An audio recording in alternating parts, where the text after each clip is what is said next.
why do people have so much social anxiety? Because being very sensitive is generally a good thing for your genes, if not necessarily for you. And why do people have so much guilt and worry so much that they might have accidentally offended somebody? Because having that moral sense really is very important. People who don't have that moral sense don't have very many friends, or at least their friends are just friends who want to get something and trade favors instead of friends who will actually care for them when they really need help. I think a big reason why evolutionary psychology hasn't caught on more is because a lot of people have a simplistic version of selfish gene theory, and they think it implies cynicism, and it implies everybody's just out to have as much sex as they can. But taking a step back and looking at how natural selection shapes our capacities for morality and loving relationships, I think is the antidote that can make all of this grow in a healthy way.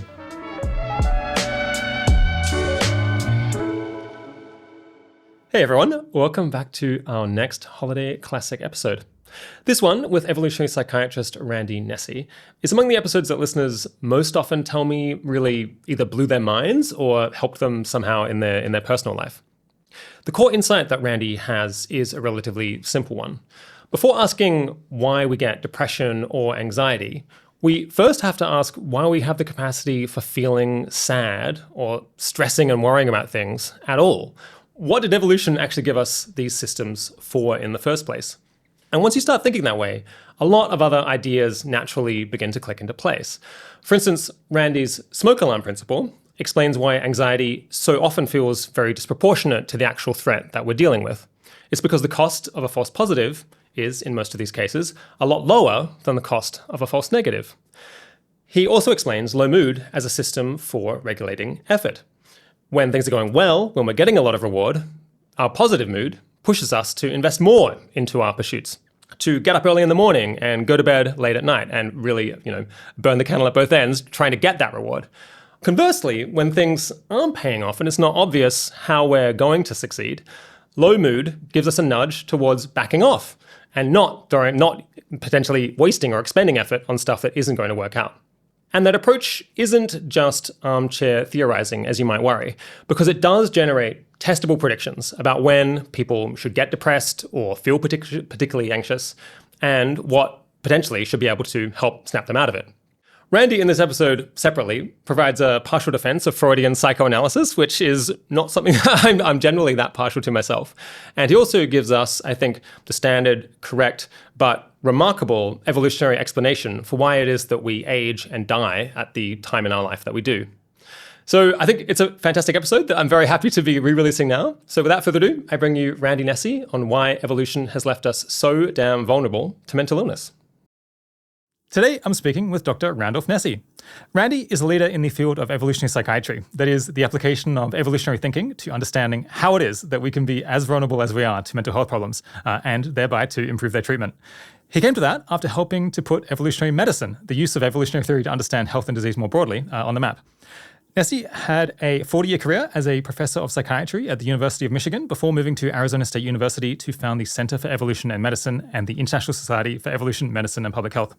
In 2019, he published the very popular book, Good Reasons for Bad Feelings, Insights from the Frontier of Evolutionary Psychology, which I very much enjoyed, and I know a number of other people did as well.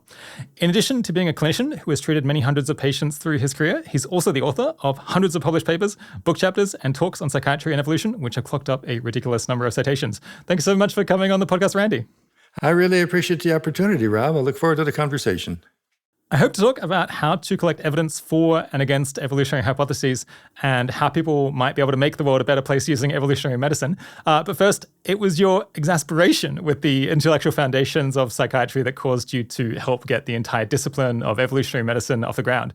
Can you explain what is missing in the way that we approach psychiatry in the 70s and I guess to a great extent how we still approach psychiatry today?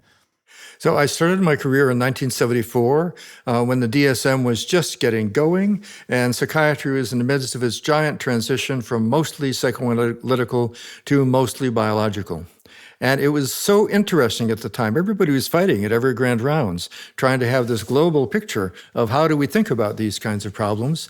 And most of my friends were going into either psychoanalysis or drug treatment or neuroscience or behavioral work. And I really wanted to find some broader way of using everything we know to use every possible treatment for patients. And I was very frustrated. I mean, you could call yourself an eclectic psychiatrist, but that's kind of insipid. And you can't possibly stay in an academic department doing eclectic psychiatry. So I found my way over to the Museum of Natural History, where there were these biologists who study behavior full time.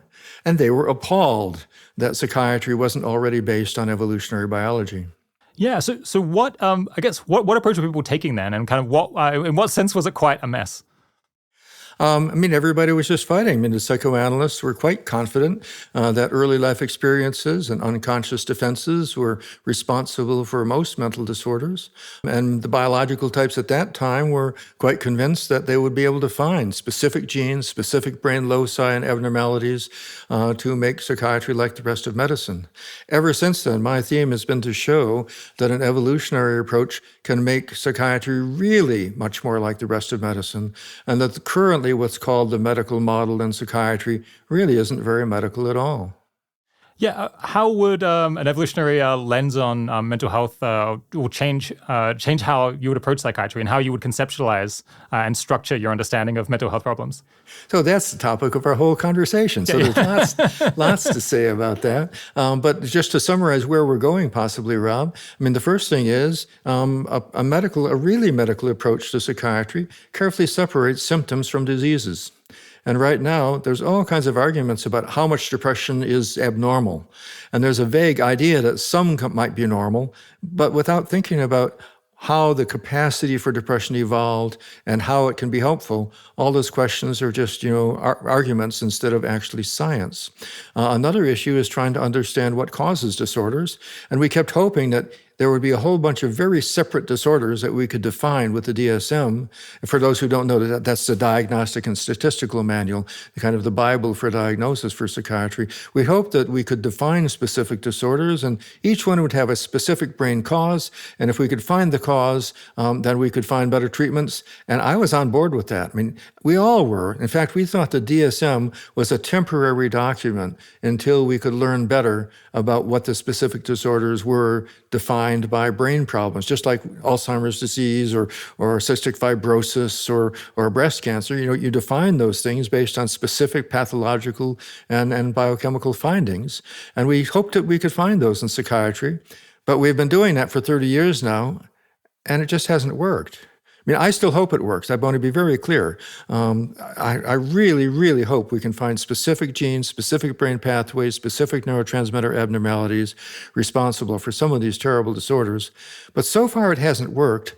And that means to me that we need to also step back and take a larger picture to consider whether some of these disorders are more like other things in medicine, like heart disease, like congestive heart failure. I mean, congestive heart failure is failure of a whole system, which can have a dozen causes, and all those causes can interact.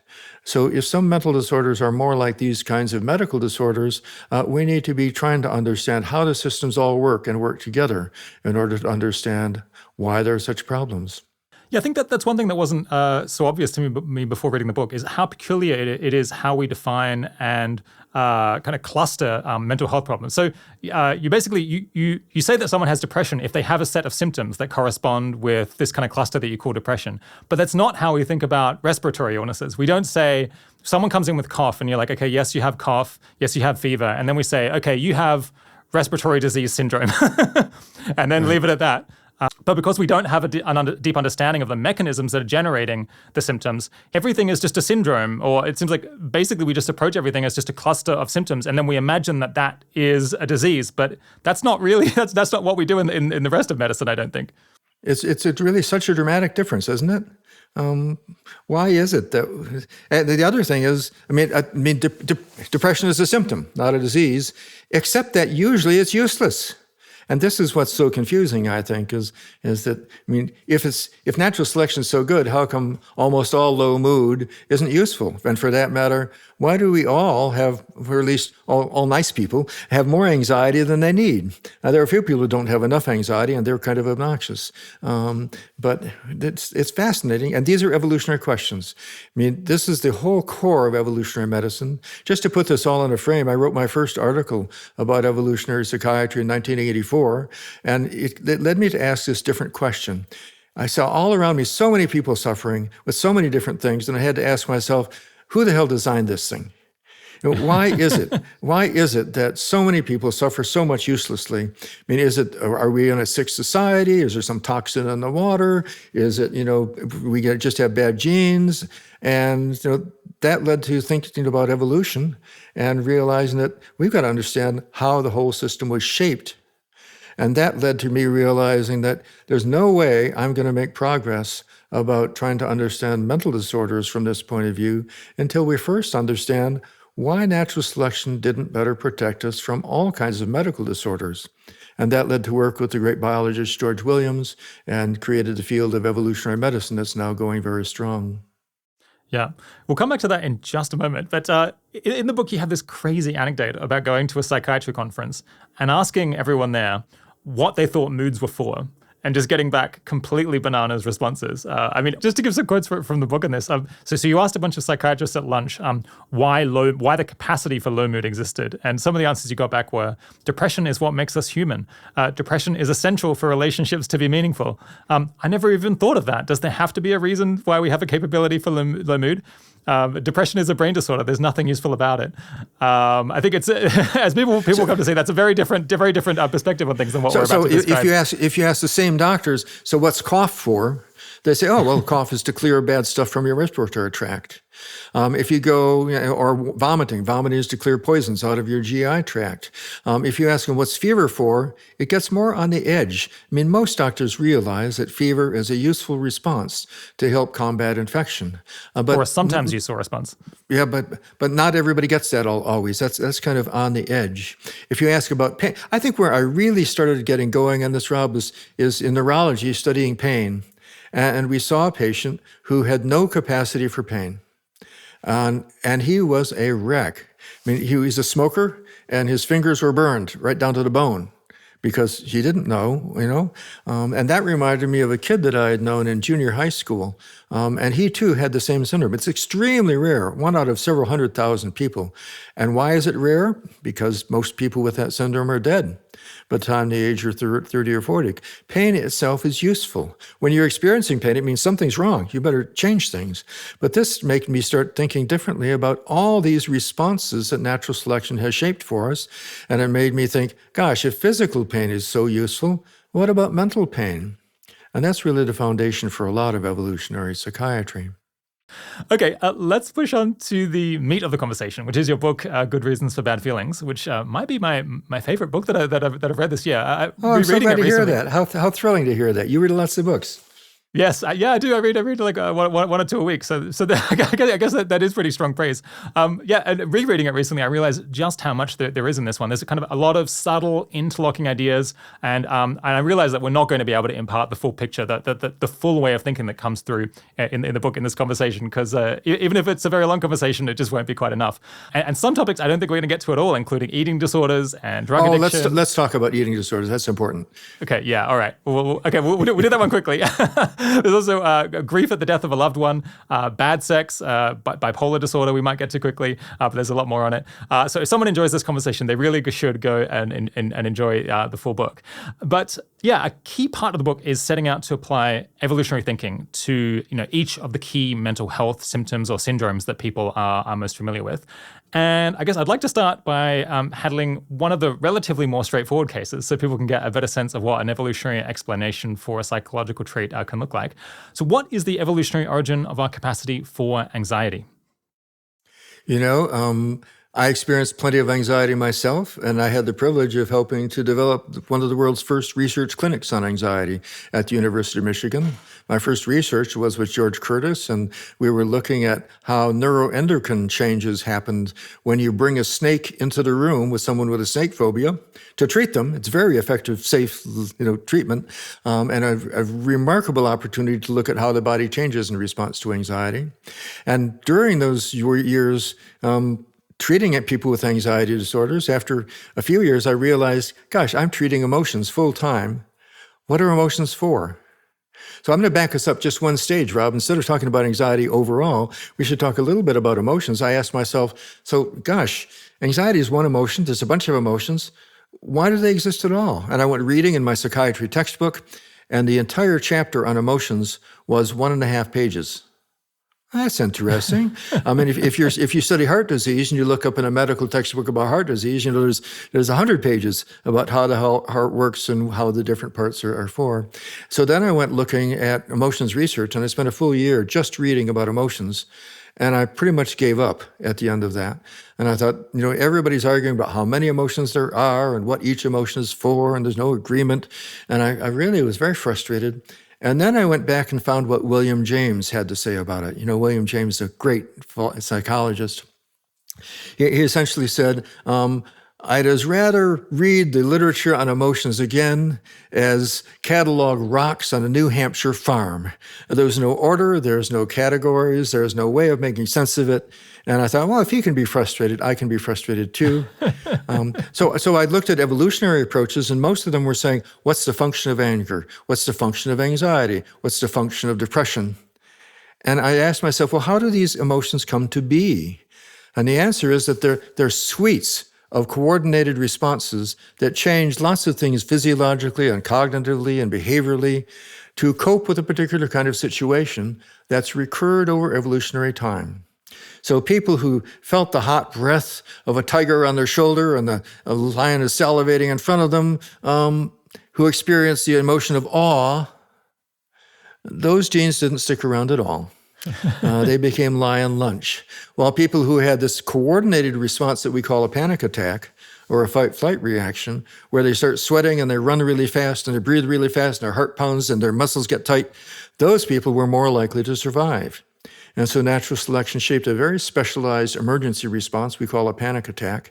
And all of a sudden, with that insight, which I'd never quite had before, I realized, gosh, every emotion needs to be understood not in terms of its function, which was the prevailing evolutionary view, and the still continuing evolutionary view by many people, but instead, in what situation is this emotion useful, or was it useful for our ancestors? And this also solved one of the biggest conundrums about emotion research. I mean, are the emotions separate little entities, or are they all overlapping on dimensions? No, you think about this from an evolutionary viewpoint, and they're like overlapping boughs on a tree because they all evolved from each other. So this made sense of emotions. Now we can go into anxiety, but Yeah. that's what made it possible for me to think about it, Rob. And I'll try to answer my own question, and we can go on. So the question is, in what situation is anxiety useful? And the answer to that is fairly, in situations where you're in danger of losing something, it's good to have a special mode of operation that alerts you to the possible loss, where you can take preventive action and avoid that situation in the future. So, and the next thing that happens is, hey, is there only one kind of loss? No, you can lose your finger, you can lose your friend, you can lose your mate's fidelity, you can lose your money, you can lose your health, you can fall off a building. And this helps to explain why there's so many different kinds of anxiety. Natural selection is gradually and only partially differentiated kinds of anxiety to cope with those different kinds of possible losses.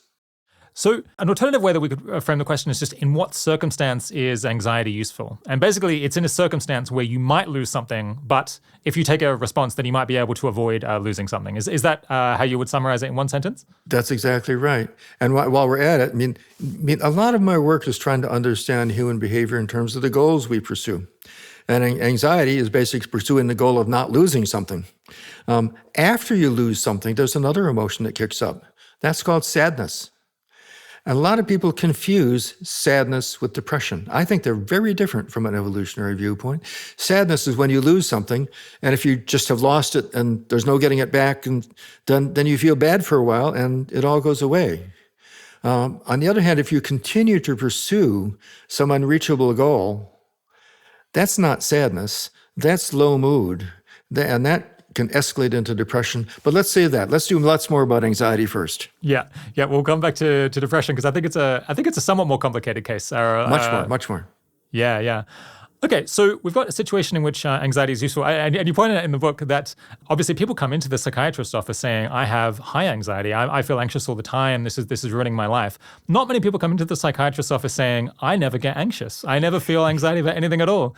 But those people have a lot of problems too. They don't come to the psychiatrist's office, but they end up in the emergency room because they've been in a car crash, or they end up getting fired because they just said what was on their mind when really they should have had, prudence might have been the better part of valor in that workplace meeting. So there's kind of hypo-anxiety. And thinking about it this way allows you to have this structure in your mind where you can see missing mental health problems that should be there and indeed actually are there, but aren't necessarily being recognized because people don't dislike them in the immediate sense. And it's so useful to talk to patients about that, Rob. If you talk to people and say, gosh, you have way too much anxiety and it's wrecking your life, but there's something that would be worse, having no anxiety. And all of the patients say, no, what? There's something good about me? There's something good about my reactions? You say, yeah, you're protected against a lot of kinds of dangers and problems that people who have no anxiety don't have to deal with. So this came to me from a medical approach again. What about people who don't have enough cough?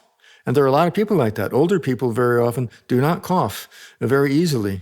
And what happens to them? They get pneumonia and die. Because if you have surgery, very often the nurses and doctors will say, you've got to blow into this tube and make yourself cough a lot. And that's because you've got to clear all that gunk out of your lungs. Otherwise, it's going to be a fertile breeding ground for bacteria to cause pneumonia. Likewise, vomiting. At every university, sadly, and especially at University of Michigan, every year, some poor undergraduate comes into the emergency room dead on their 21st birthday. Why? It's because some fraternity or something said, you get to drink a whole quart of vodka tonight because it's your 21st birthday. And for most people, they just vomit and they get very sick. But if someone's vomiting reflex isn't working right, they die. And now we go back to anxiety. If you don't have enough anxiety, that can be fatal. We coined the term hypophobia. I had the great privilege of working with the psychiatrist Isaac Marks in London. We wrote an article called Fear and Fitness in 1990 that people still read a lot. And in that article, we coined the term hypophobia to describe this serious mental disorder that never comes to psychiatrists' attention.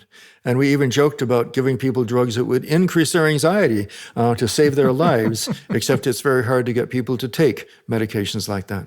It's not a great business plan. You have this amazing story in the book of a professional daredevil who came into your office saying, I have to compete in this daredevil competition, and every time I do, I just throw up from fear the night before. And you're saying, well, how many people die each year in these things? And it's about 10% of the people who participate die every year. Can you give me something, doctor, so I don't feel this high level of anxiety?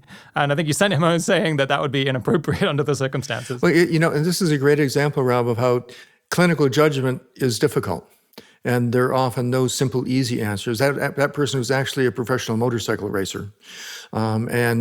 And he had one friend who got killed and another friend who became paralyzed from the neck down. And he had an accident where he was thrown off his bike. And he said, I'm not scared, but I do vomit and I can't drink enough. And going into races, I'm dehydrated and it's dangerous for me. You've got to give me something to make me less anxious. It'll be good for my health. And I sympathized with him because he was doing big promotions and his whole income depended on, being the winner in these motorcycle race competitions. So we had long conversations and I said, I'm sorry, I don't want to give you a medication for this. I think, this is a case where anxiety is trying to save your life. He left quite angry, and maybe he was right. He might well have gone to someone else. But these are difficult decisions. Yeah. Okay, so we've got a sense of when maybe a typical level of anxiety is helpful, and I think people could probably appreciate that. But maybe the weird thing about anxiety is that so many people do just feel anxious all the time. It's really a remarkable fraction of people for whom the majority of their mental life is thinking up things that could go wrong, pretty unlikely things that could go wrong, and then feeling bad about it. Why might we expect that people would have such a seemingly overactive and overeager sense of anxiety from an evolutionary point of view?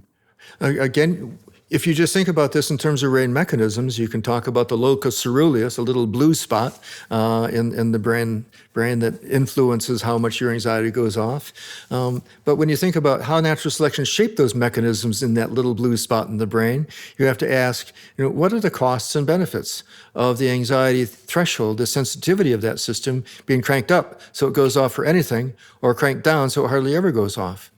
And that took me to thinking about what's called signal detection theory.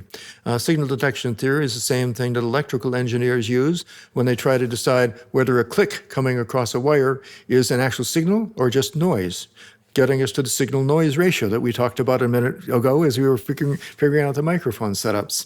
Likewise, if you're running a radar setup and looking to see if those blips on your radar are Soviet missiles coming across the North Pole or a flock of geese, you had better be really, really sure that it's a flock of missiles, not geese. So you set the threshold for that to be a really, really, really high threshold for saying it's rockets, because making the wrong decision could end the entire world as we know it. On the other hand, what about if you're in a situation walking down a dark street? The chances you're actually going to get mugged might be 1%. The cost of doing things to avoid that might be, spending about 20 or 30 calories to go out of your way. The cost of not protecting yourself might be really time in the hospital and sickness and loss. And put it more into an ancestral setting, and you might remember for the book, I actually put some numbers on this. Imagine you're getting water for your family at the watering hole on the savannah, and it's evening, and you hear a noise behind a rock. The noise is about like this, grr. It's not, if it was, then you're gonna run like hell, because it's a lion. If it's, grr, that's not a lion, you're pretty sure. But if it's just, grr, you can't tell. So how loud does the noise need to be for you to run? Well, pretend that the cost of running is 100 calories. And pretend that the cost of not, and you always get away free. And pretend that if you don't run, you are eaten by the lion, and that's about 100,000 calories. The ratio to that is about 1,000 to 1. Whoa. So that means that anytime the noise is loud enough to indicate the probability of a lion is there greater than 1 in 1,000, you should run. And that means, and when I first did this calculation, Rob, I couldn't believe my paper, that means that 999 times a normal reaction will be a false alarm. This helped me help my patients. I was seeing patients, I'd take them to the grocery store, and I'd say, we've been here 4 times now to the grocery store. Nothing bad has happened. You felt anxious, but there's nothing dangerous here. And I felt like saying to them, why are you still so anxious? There's nothing dangerous here. And they'd say, I don't know, doctor, I just feel the anxiety. But after I realized how the system was shaped by natural selection, I started instead saying, you know what? These systems are shaped to give off many, many false alarms. And you're also reacting to your own anxiety. There's a positive feedback process where thinking that something might be coming, thinking that you're afraid of your own anxiety symptoms like shortness of breath is spiraling it all up. And that helped my patients just enormously. Instead of feeling like I'm a defective person with a brain disease, they started saying, gosh, it's like a smoke detector going off. It's just like burning the toast. And I want my smoke detector to have false alarms because I want to make really sure that if there's ever a real fire, it goes off for sure. Yeah, so the smoke alarm principle is a really good name for this because it's just so relatable. I would say our smoke alarm in our house goes off every couple of days basically, and has since we moved in. Every single time so far, just because we've been cooking. But have we gone and said we're going to get a new smoke alarm because we don't want a smoke alarm that will go off at that level of smoke? No, because while it is kind of irritating to have the smoke alarm go off, I just push it and it stops running. Whereas if it didn't go off sufficiently quickly and there was a fire, that would be an absolute catastrophe for the entire apartment building. So I'm going to pause there for a second. You should get a new smoke alarm because the key for a really good system is that it detects on something called the curve exactly what optimum threshold is to give you minimum false alarms and maximum responses when you need them. And newer smoke alarms are better.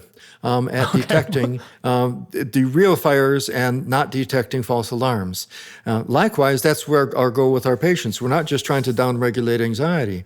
We're trying to rewire the brain with a combination of medications and behavior therapy and cognitive therapy and even other kinds of psychotherapy. Rewire the brain, basically, so that they appropriately detect real dangers and respond to them, but downregulate responses to things that aren't really that dangerous. Yeah. Okay, well, I didn't expect us to get fire safety advice here, but maybe I will go get a new smoke alarm, given that the technology evidently has advanced. Maybe future generations won't be able to relate to the smoke alarm principle name anymore. But yeah, the bottom, like the underlying structure here is that from an evolutionary point of view, from the perspective of your genes, it's possible to lose everything in a moment. You can be killed. You can be killed by a lion. You can be killed by a fire, and then your evolutionary fitness just goes to zero right away. Right. It's not easy to double your fitness. It's not easy to double the expected reproduction in your life in any way, at any given moment, in any given day. That basically almost never happens. So there's much bigger downsides than there are upsides to almost every decision that you make. Did you ever think that people really, really don't want to die? None of us really want to. We really, really, really don't want to die. Generally so not. No. Why is that?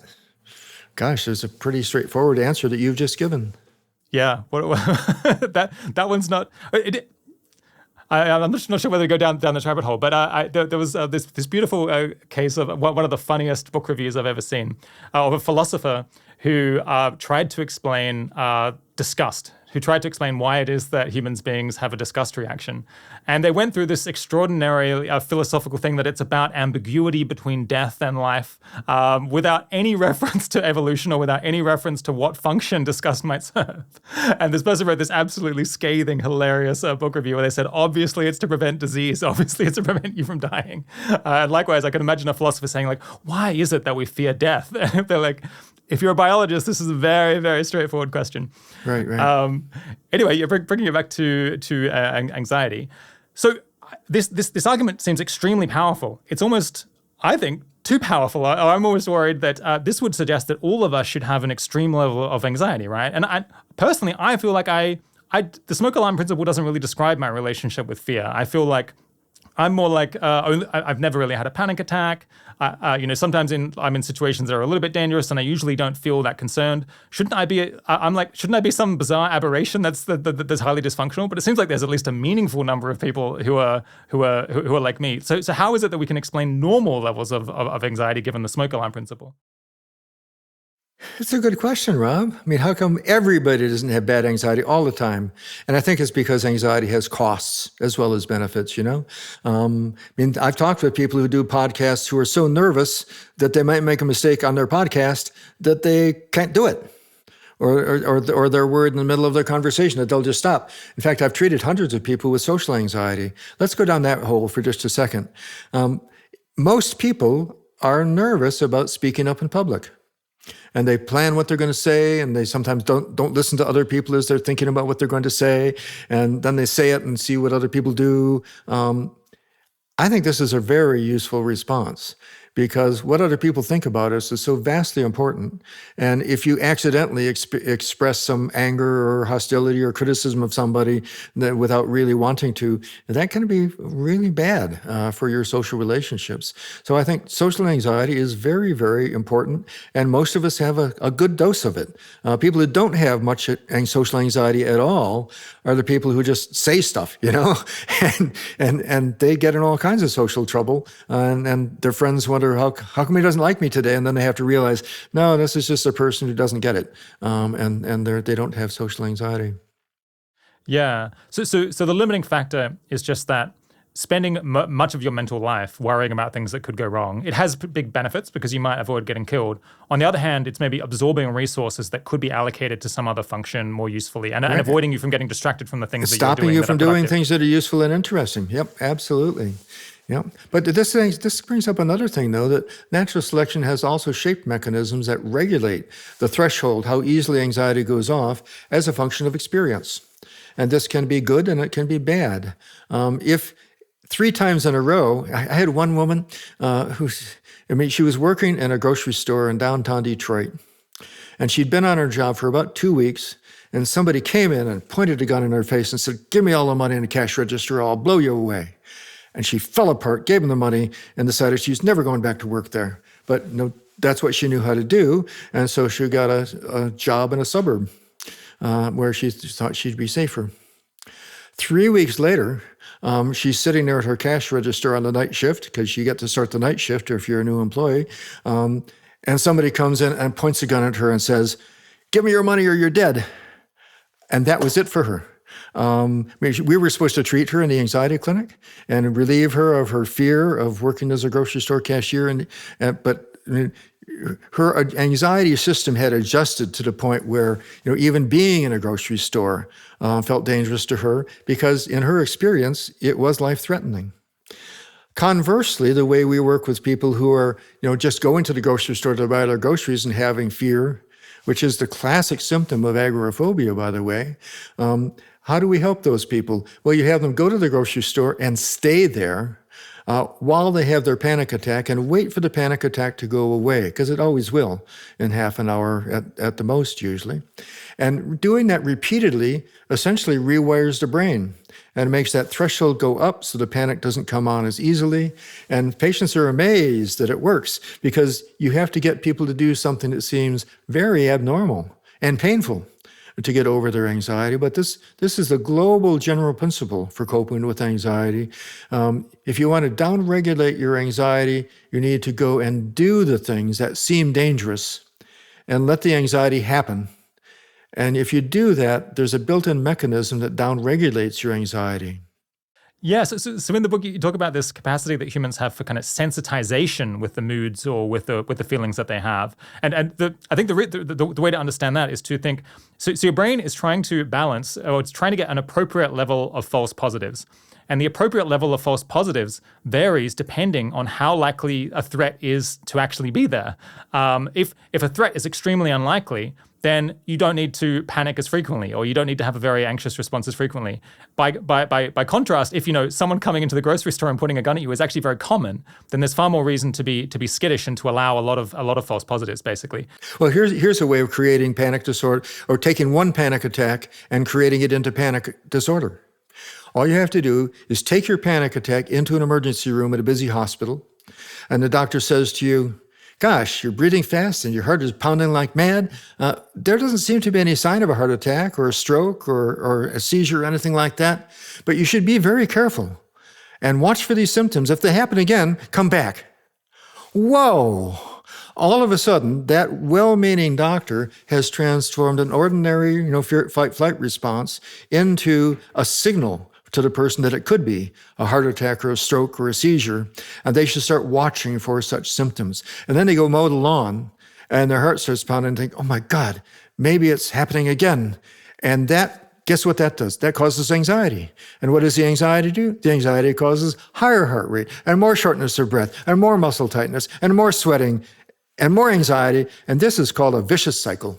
And so many mental disorders are products of vicious cycles, that is, control systems that run out of control and escalate, just like a snowball running downhill or a truck without brakes.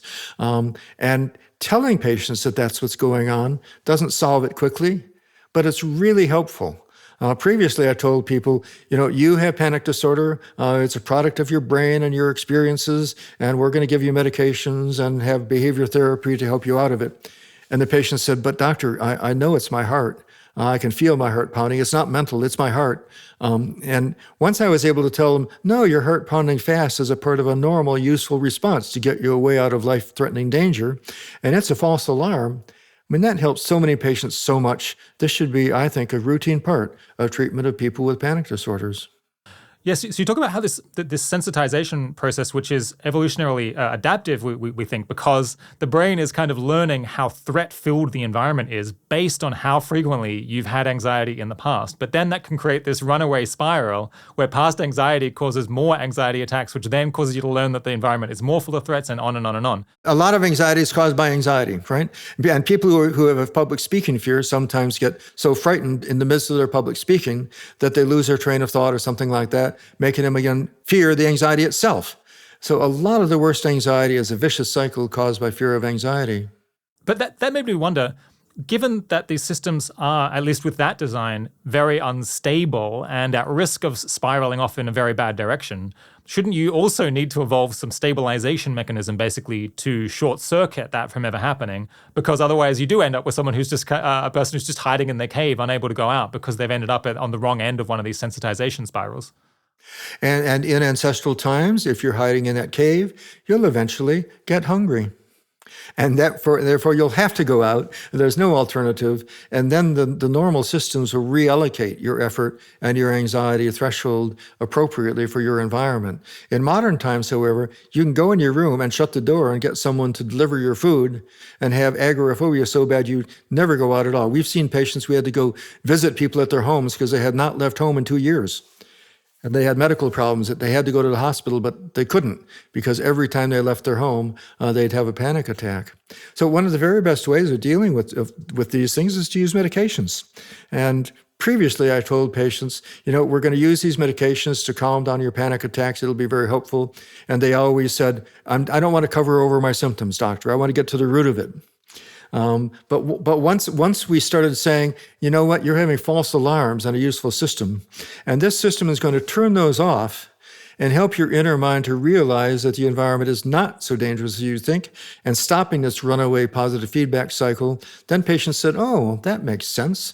And that would help them take their medications. It would also help them realize if they had mild breakthrough symptoms, it wasn't anything to worry about. And it also helped them realize that they were likely to be able to stop their medication after a few months without everything coming back, because it wasn't just covering over the symptoms. It was essentially resetting the anxiety threshold to be more appropriate. Yeah. I'll just quickly note that in the book you talk about for extreme phobias that people have of specific things, exposure therapy is an extremely effective technique for treating those. So if there's someone in the audience who has, an extreme phobia of dogs or whatever it might be, do go and pursue exposure therapy, because it seems like that's one of the cases where you have a surprisingly high, almost complete cure rate of many of those things with the right treatment. But it's not that easy. I mean, you can tell people, oh, just go expose yourself. Just go do something incredibly scary. Yeah. I mean, most people need help and guidance in doing that. In the book, you make this great point that mood regulation is a more tricky business than it might first appear. Because, for any axis like anxiety or anger or fear or sadness, it can fail in any one of at least these were the ways that you mentioned. So you can have the baseline level being too low, baseline level being too high, the response to a stimulus being insufficient, the response to a stimulus being too much, the response being generated to things that are inappropriate, like being very anxious around puppy dogs or something like that. The response could go up and down just independently of any particular cues. Or the response could be appropriate, but then last for an excessive amount of time. Or the response could be appropriate, but fade too quickly. Do you think I'm going to pause just for a second. Yep. Those categories you just listed are appropriate for almost every response. Those are the ways in which a control system can go wrong. And what you just said is more sophisticated than any psychiatry textbook. Because what we should be doing for every patient who has, control systems out of control, whether it's anxiety or depression or something else, we should be asking, in what way is this control system failing, using what we know about control systems? And we're not doing that because we're not thinking about these as normal responses where the control system is wrong. We're just thinking about them as bad systems. Do you think it's the sheer complexity of getting all of those things right that might be a key driver of why all of us feel that sometimes we have psychological reactions to things that we're not finding helpful? Even people who are not suffering severe mental health problems, we often feel like a lot of conflict with us. As I wish I were different. I wish that my fear lasted less long. I wish that I had more of this response to this cue. But it's so hard to get right? Well, and all of those categories overlap with each other. So usually a bunch of them are all together, and it's just too damn much anxiety. And it comes too easily, and it lasts too long, and it takes over mind too much. So it all tends to go together. In the book, you warn that in doing evolutionary medicine, there's maybe two big mistakes that people need to keep in mind in order to stay clear of them. And those are viewing symptoms as diseases and viewing diseases as adaptations. First off, what's an example of viewing symptoms as diseases? Viewing your ordinary fight-flight response as if it's an abnormal response. It's not an abnormal response. It's a normal, useful response in the right situation. and you were starting to go towards depression just a minute ago, it's much more difficult to figure out for low mood whether it's useful or not, because to do that, you really have to understand the person's entire life situation. On the other side of it, though, you're about to ask me about tendencies to view diseases as if they're adaptations. There are a lot of pretty wacko ideas that have circulated in evolutionary psychiatry. I mean, how about this one? A lot of people who have schizophrenia, a genetic disease, take special roles as shamans in their tribe, and therefore they get to stay home and have sex secretly with individuals when other people don't. And therefore they get a selective advantage. Well, I mean, that's just not right, it's on about 3 or 4 counts. And actually, I've really caricatured something. I mean, the person who proposed that is being quite thoughtful, actually, and trying to offer a real contribution, so I shouldn't make fun of it. But it's a good example of something just isn't. Or how about this one, back to medicine? Some people have suggested that color blindness might be useful, because colorblind people can detect motion better. And having a few colorblind people in your group can help you detect motion in the trees, and therefore the group can shoot down the monkeys more easily. I'm sorry, I mean, that makes the mistake of saying that something that's bad for an individual might be selected for because it's good for the group. So I don't know about that. In the book, it sounded like you think that some personality disorders, like narcissism or psychopathy or borderline, might in fact be regarded as adaptations of a sort, that they might be a sort of social strategy that just happens to work well for the individual's genes, and maybe is like very unpleasant for the person themselves in some cases, though not others. But it's like we view it as a disease because it's bad for society, not because it's like malfunctioning from a biological point of view. Is that right? And kind of, are there any other diseases that might be best understood as adaptations? So Linda Mealy, back in I think the 1970s or 80s, wrote a Behavior and Brain Science article about psychopathy, sociopaths, and suggested that this was a frequency-dependent strategy, that if you were in an environment where there's a lot of suckers who are trusting individuals, you can get away with a lot and get a lot of resources and mates and have a lot of sex and have a lot of offspring. And this would explain the persistence of genes for that kind of sociopathic traits. But when those kind of genes and traits become more common, everybody becomes more suspicious, and those things don't work so well anymore. It's a clever and interesting idea, and the evidence, there's not agreement on this yet. I think it's very unlikely. I mean, part of the evidence that makes me skeptical is that sociopaths in small groups don't do very well. Richard Wrangham would point out how they get killed. And even in modern groups, you're liable to get put in prison, or if you get caught lying too much. Although recent events have shown that you can lie a whole lot and get away with a whole lot if you have enough power and create a political force behind you. And the neurological aspects associated with sociopathy in some cases, although the data on that is mixed, suggesting that. And then the third possibility is that, this whole ability and the careful things that make social life and relationships in groups possible, they're so damn subtle. A lot of people can't do them very well. And maybe another, 500,000 years will make us all better at it. But in the meanwhile, it wouldn't be surprising if, this is a capacity that's still evolving, and some people those mechanisms just don't work right. So I would not say that's an adaptation, but it's a very interesting idea about how there could be a genetic subset of individuals who pursue specialized strategies. Wouldn't it be a little bit hard to maintain these separate strategies because the genes get scrambled and mixed together? They're not like different subspecies that only breed among themselves, right? Right. So that's another argument against this. This would be what's called a genetic morph.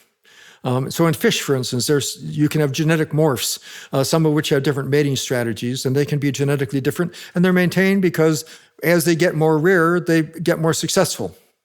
And so that's perfectly viable. But the key to those examples are that each different morph has to have the exact average fitness over the long run, and you have to have frequency-dependent selection that makes the rare morph have more success when they get more rare.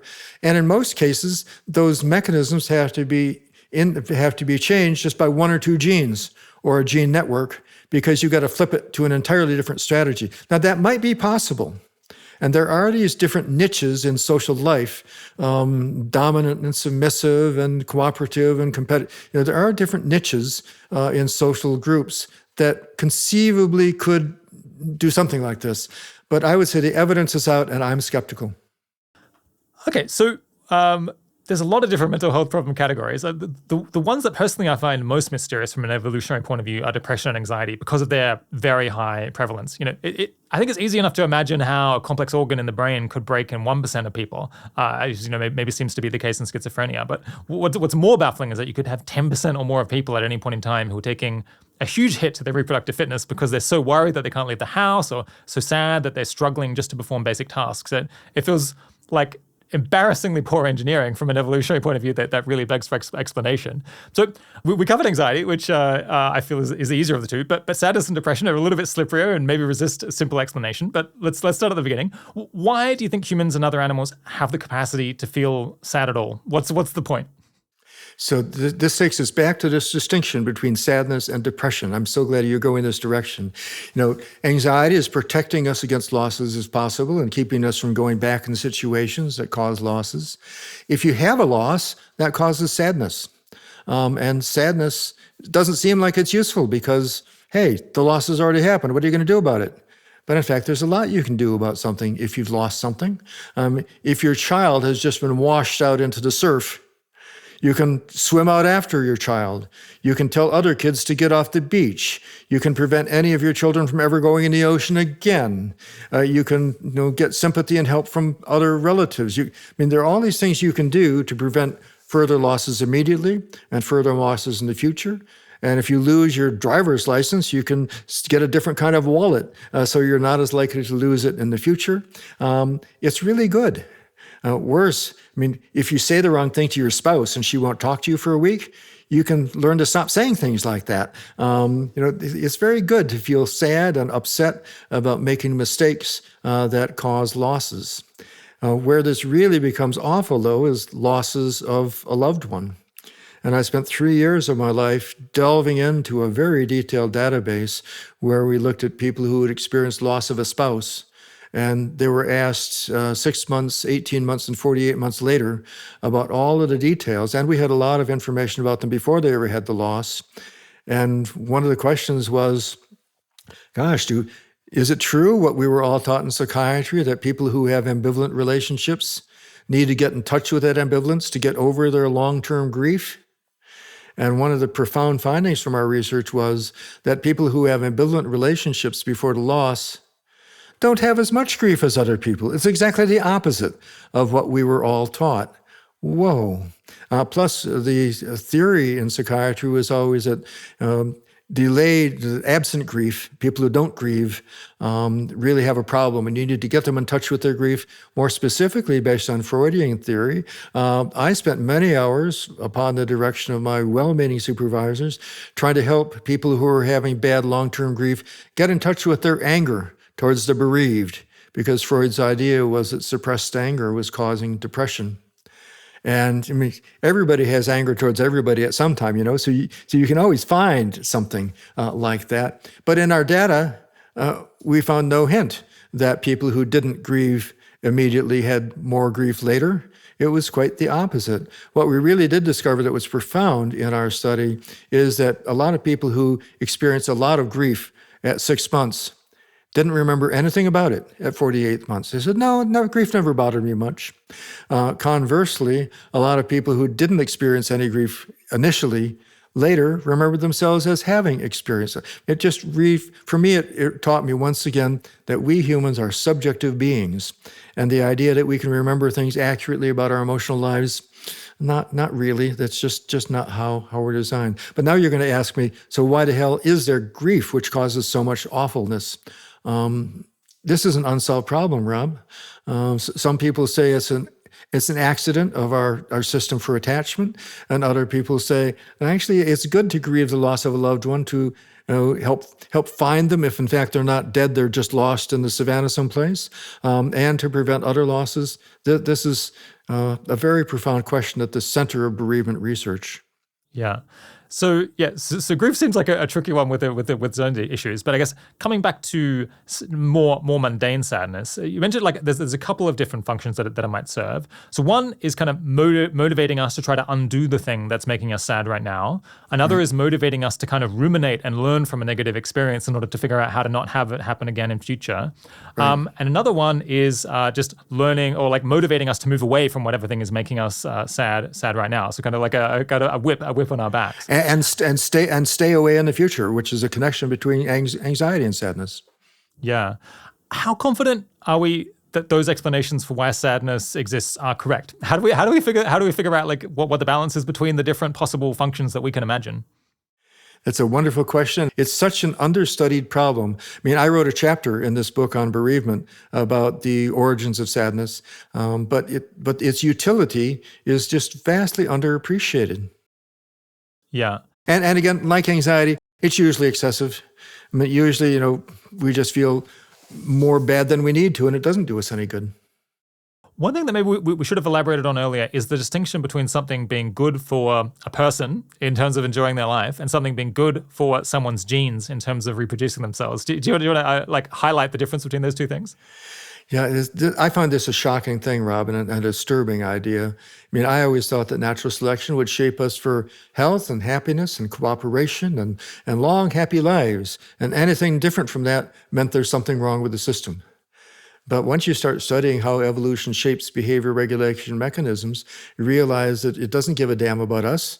It doesn't give a damn about anything. It's a mindless process that any genes that make individuals do things that benefit transmitting more genes, which basically means having more children and taking good care of them and getting resources to do that. Any genes that make that happen will become more frequent. Any tendencies genetically to do things that make your life end sooner or have fewer offspring or have fewer resources, those are going to go away.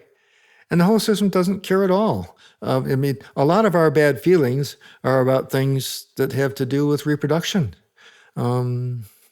And we should pause just a moment and note that Freud was right about one thing for sure. He said, ultimately, it all comes down to sex. And, it's not sex, it's reproduction. And sex is just one small part of having offspring and taking good care of them and raising them to a point where they can reproduce. But fundamentally, all of these systems are designed to maximize numbers of offspring and the benefits to relatives. And a lot of times that makes us miserable. I mean, bad things happen to our kids. Hey, that's not us. But we're wired appropriately so to feel really, really bad if something bad is not going, if something, our kids are not doing well, and we try to help them. So these are things that are built in. You don't want to change them because that would be awful to lose that kind of feeling. For sex, it's more of a different matter. When people can't have sex, they really, really hate it. And that's pre-wired, I think. It'd be nice to just tell yourself, I shouldn't care about that because that's about my genes and not me. But actually, that doesn't help a bit. Knowing that a lot of things that we're doing, striving for status, however, a lot of your work with 80,000 hours, I think, has to do with people pursuing careers. And it's always a challenge to figure out how grand a goal to set and what to do when you're not making progress towards a relatively grand goal. And this is another area that I'd like to talk about at some point. Yeah, we'll come back to that one. Believe it or not, that there's a whole other cluster of reasons for low mood that you describe in the book, which is around modulating effort and energy expenditure. That there's reasons why sometimes we want to feel excited and enthusiastic, and other times we want to feel down and unmotivated. Can you explain why it is that sometimes we should feel unmotivated? Right. So again, this whole line of thinking, first making sense out of anxiety and then recognizing that sadness and low mood are different, led me to ask this new question about low mood and depression. That is, in what situation is it best to be kind of pessimistic and low energy and not even eat much and all the rest? And there are a lot of different answers to that are out there in the literature. Maybe it's like hibernation. Maybe low mood and depression are the right thing to do when you're in a cave in northern latitudes and it's the wintertime. Okay, well, maybe. Maybe it's good to not keep fighting and competing and striving if, in fact, somebody who is your superior has just beaten you in a status competition. And some of the most wonderful work early in evolutionary psychiatry was done by a psychiatrist named John Price, who studied chickens, and he looked at what happened after the chickens had a pecking order dispute. What happened to the one who lost? Well, it quit fighting at all and kind of went off by itself. And he said to himself, you know what? That's a good thing, because the chickens that keep fighting against another chicken that's stronger than they are just gets pecked more and more and more. And he came up with a wonderful idea called involuntary yielding. And he then studied monkeys.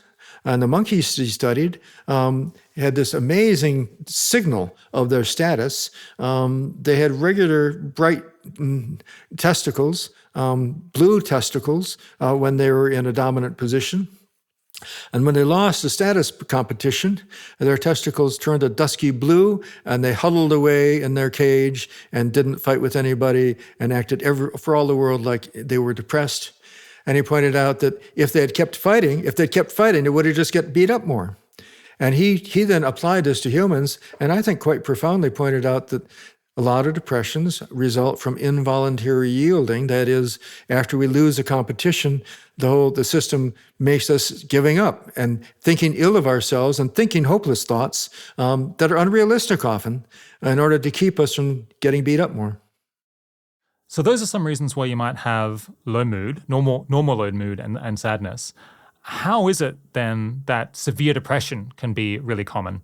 This helps explain why there's a direction to move in, but why do so many people get stuck so far off in one direction where they can't even see obviously great opportunities that are in front of them, or they just keep trying to learn from the same bad experience for years at a time? Yeah.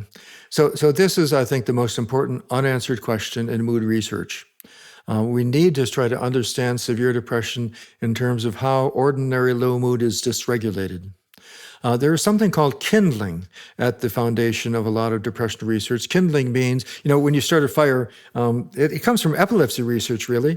If you induce seizures in an animal by putting electrical probes in the brain, it makes it more easy for them to have seizures in the future with lower stimulus of a drug or electrodes. And there's an analogy here with depression. People who have episodes of depression go into depression more likely the next time with fewer losses and lower stimuli. And that's usually been interpreted as something in the depression harming the brain. And in fact, there are some brain changes that are associated with depression. But another evolutionary interpretation is that there's a system that adjusts how easily depression goes off depending on what experiences you've had. And if you've had repeated experiences of failure, then going into the mode that's appropriate for failure more easily becomes easier. And now we're back into the same argument as we had for panic disorder.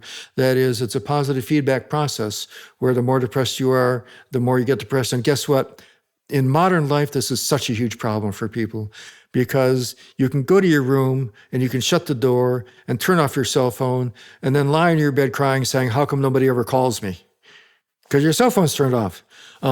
Or instead of calling somebody and going out and doing something, you could stay there eating junk food and watching television. And that's just like a recipe for becoming more and more and more depressed. And on top of that, you can not get any exercise, which is another recipe for being more depressed. This is not an adequate explanation, I want to emphasize, Rob. I mean, the real explanation for why low mood escalates into depression needs a lot more work. But there's a lot of work that's been done that nobody pays attention to. A fellow named Eric Klinger, a psychologist in Minnesota, has been writing back in the 1970s about the normal sequence of events when you're not making progress towards a goal. And it's quite profound work. He points out that the first thing you do is wait for a while. And the next thing you do is, try a different strategy. And the next thing you do is give up completely for a while. Next thing you do is try another strategy. And the next thing you do is completely change your goal and recognize that you're never going to reach that goal. There's also other good research on this, Jutta Heckhausen. And again, I'm going to really simplify subtle social science research. And Carsten Roche is another researcher who's worked on this, showing that people who keep pursuing unreachable goals spiral into worse and worse depression. She was studying women who were approaching menopause who wanted to have a child. That's a bad situation, because you're doing more kinds of IVF and other kinds of things to try to have a child. It's not working, and this is spending a lot of effort and time and worry trying to make something happen that it might not work, and then when many of these women reach menopause and give up on that, their depression goes away. And this whole line of research has made me change how I see patients. And it used to be that I would always encourage patients, keep trying, never give up. Your difficulty trying to do this is because of your depression. Don't let the depression get the better of you. And as I got older and I saw that not everybody can succeed in everything they're doing in life, I started just listening more and being more sympathetic and saying, gosh, can we talk more about why you feel you really have to apply to medical school for a fifth time? Or to somebody else, can we talk more about why this is the only woman for you in the world and you feel like you shouldn't go on living unless this person will love you? And so often people are pursuing something that's very, very important and you sympathize with them. And I think the key to good therapy in these situations is not just to tell them, don't pay attention to your depression. And it's not to just tell them, oh, you're never going to succeed at that, give up. The thing is to talk with them about, gosh, do you think that's working? How much effort do you want to keep putting into this? Are there other things that would be better for you and your family than continuing to put in this effort towards getting that particular promotion or making that particular person respect you? On the other hand, it's not simple job because we all spend our lives pursuing unreachable goals. And the people who succeed grandly very often are the people who do pursue giant goals and fail over and over again and keep trying. So nothing simple here. Yeah. So I think that answer demonstrates how complex a question this is. And it suggests that depression as a cluster of symptoms is probably multiple different underlying maladies, or there's multiple different independent ways that someone can end up stuck, extremely unhappy. One that you elaborate on in the book, I guess because maybe we have a better understanding of it, and it might also be really underrated, is this issue of one reason that we need to get sad, and one reason that it's maybe beneficial for our genes if we have extended low mood, is when we need to reassess a fundamental goal that we have in life, something that we've been working towards that's important to us, that we've been at for years maybe, that is part of our identity. It's not easy to get rid of those, to give up those goals, and it shouldn't be, because sometimes they're really important, and you shouldn't be abandoning them. So you go through this kind of extended rumination, thinking, reevaluation process where at the end, if you ultimately decide that the thing that you're trying to pursue just ultimately isn't going to happen, it's not likely enough, then you can give up on that and replace it with something else and reconstruct your goals and your identity and so on. Right. But it's possible to get stuck in that, basically to be stuck in that status if you the thing that you describe is people who are they're stuck between the unacceptable and the impossible, where the goal that they're striving for is something that they can't give up, like I need to take care of my child, or I need to save my child's life because they have cancer. They can't abandon that goal, and yet they also maybe cannot succeed at it because there may just be no treatment that's available. And in that situation, we tend to just get stuck in this intermediate state of depression forever. Yeah, is there anything you want to, for a long time, is there anything you want to add to that? A lot to add to that. There's a wonderful book by a woman named Emmy Gut, a Swedish psychoanalyst, called Productive and Unproductive Depression, where she goes through cases of public figures who basically are pursuing unreachable goals and when depression is productive and when it's unproductive. I mean, for me, there's a bit of a paradox. I've gradually recognized that at the root of a lot of depression is hope. Wait, that seems crazy. I thought lack of hope was the essence, but there's a hope that you can eventually succeed at something that keeps people going, pursuing some goal that they're really not making any progress towards, or as you say, that they just can't give up. I mean, trying to get your kid off drugs. I mean, you can't and shouldn't give up on that. But on the other hand, dedicating your life to it when nothing you do is working is a real good recipe for depression. I also talk about social traps. Social traps are when you're pursuing some kind of a goal, but getting out of it. I remember one woman who was a very accomplished artist, and they had a house in an artistic area, and except the fact that her husband spent about an hour on the phone in the downstairs every evening talking to his girlfriend, who he would occasionally go visit and have sex with.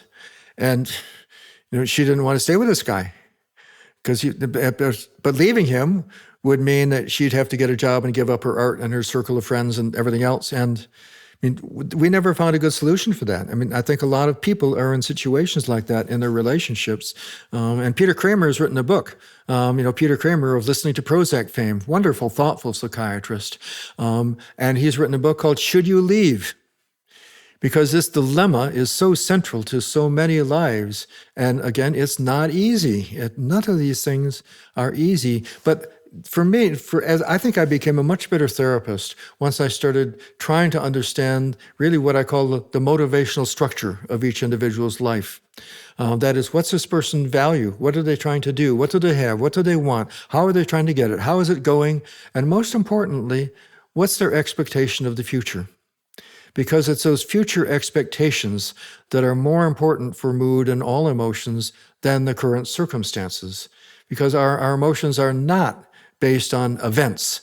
They're based on our interpretation of what those events mean for our ability to make our goals. My colleague Phoebe Ellsworth and I wrote an article for American Psychologist about emotions and especially depression, pointing out that it's really how people assess. It's assessment theory and appraisal theory, but how we appraise the meaning of events for our personal goals to influence. I mean, one person, loses a job, and so what? I never cared much about it. That's not the center of my life. I'll get another one.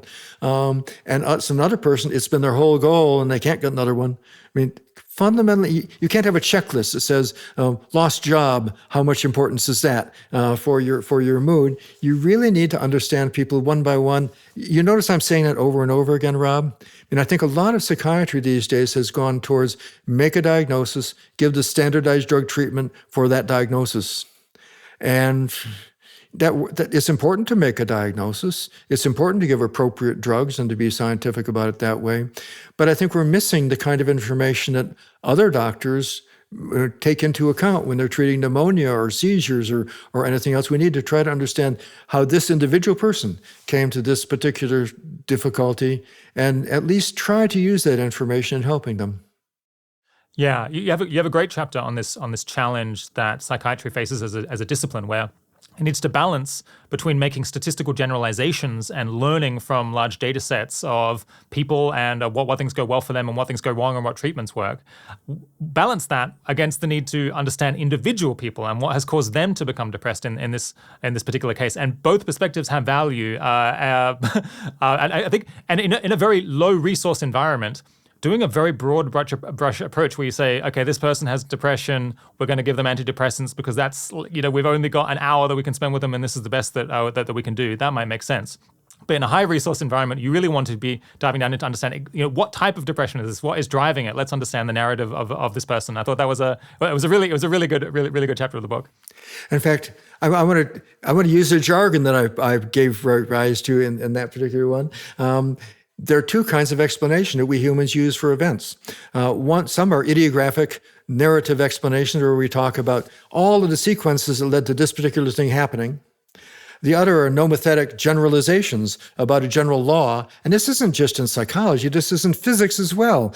If you want to explain the moon, one kind of explanation is what's its bulk and how does gravitation keep it in orbit around the Earth. A different kind of explanation gives the history of the moon and tries to ask questions of, was it captured from a circulating asteroid? Was it a piece of Earth that was knocked off by a passing meteor? Was it just an accumulation of dust? In the history of even celestial bodies can be interpreted in different ways. It's really an important part of science to try to understand events both in terms of the individual sequences for this particular example and the general ones. And I was really bothered by this because I would spend the morning at the Institute for Social Research doing statistics on databases with thousands of people trying to see what factors cause depression. Was it their sex, their age, their marital status, their income, how many traumatic events they had, and all the rest, making generalizations about people with depression.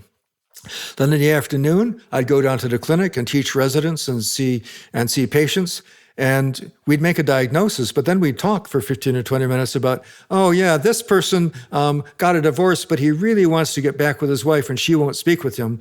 And he keeps trying to get her to speak with him. And he has another possibility. We make individualized assessments of people when we try to understand people.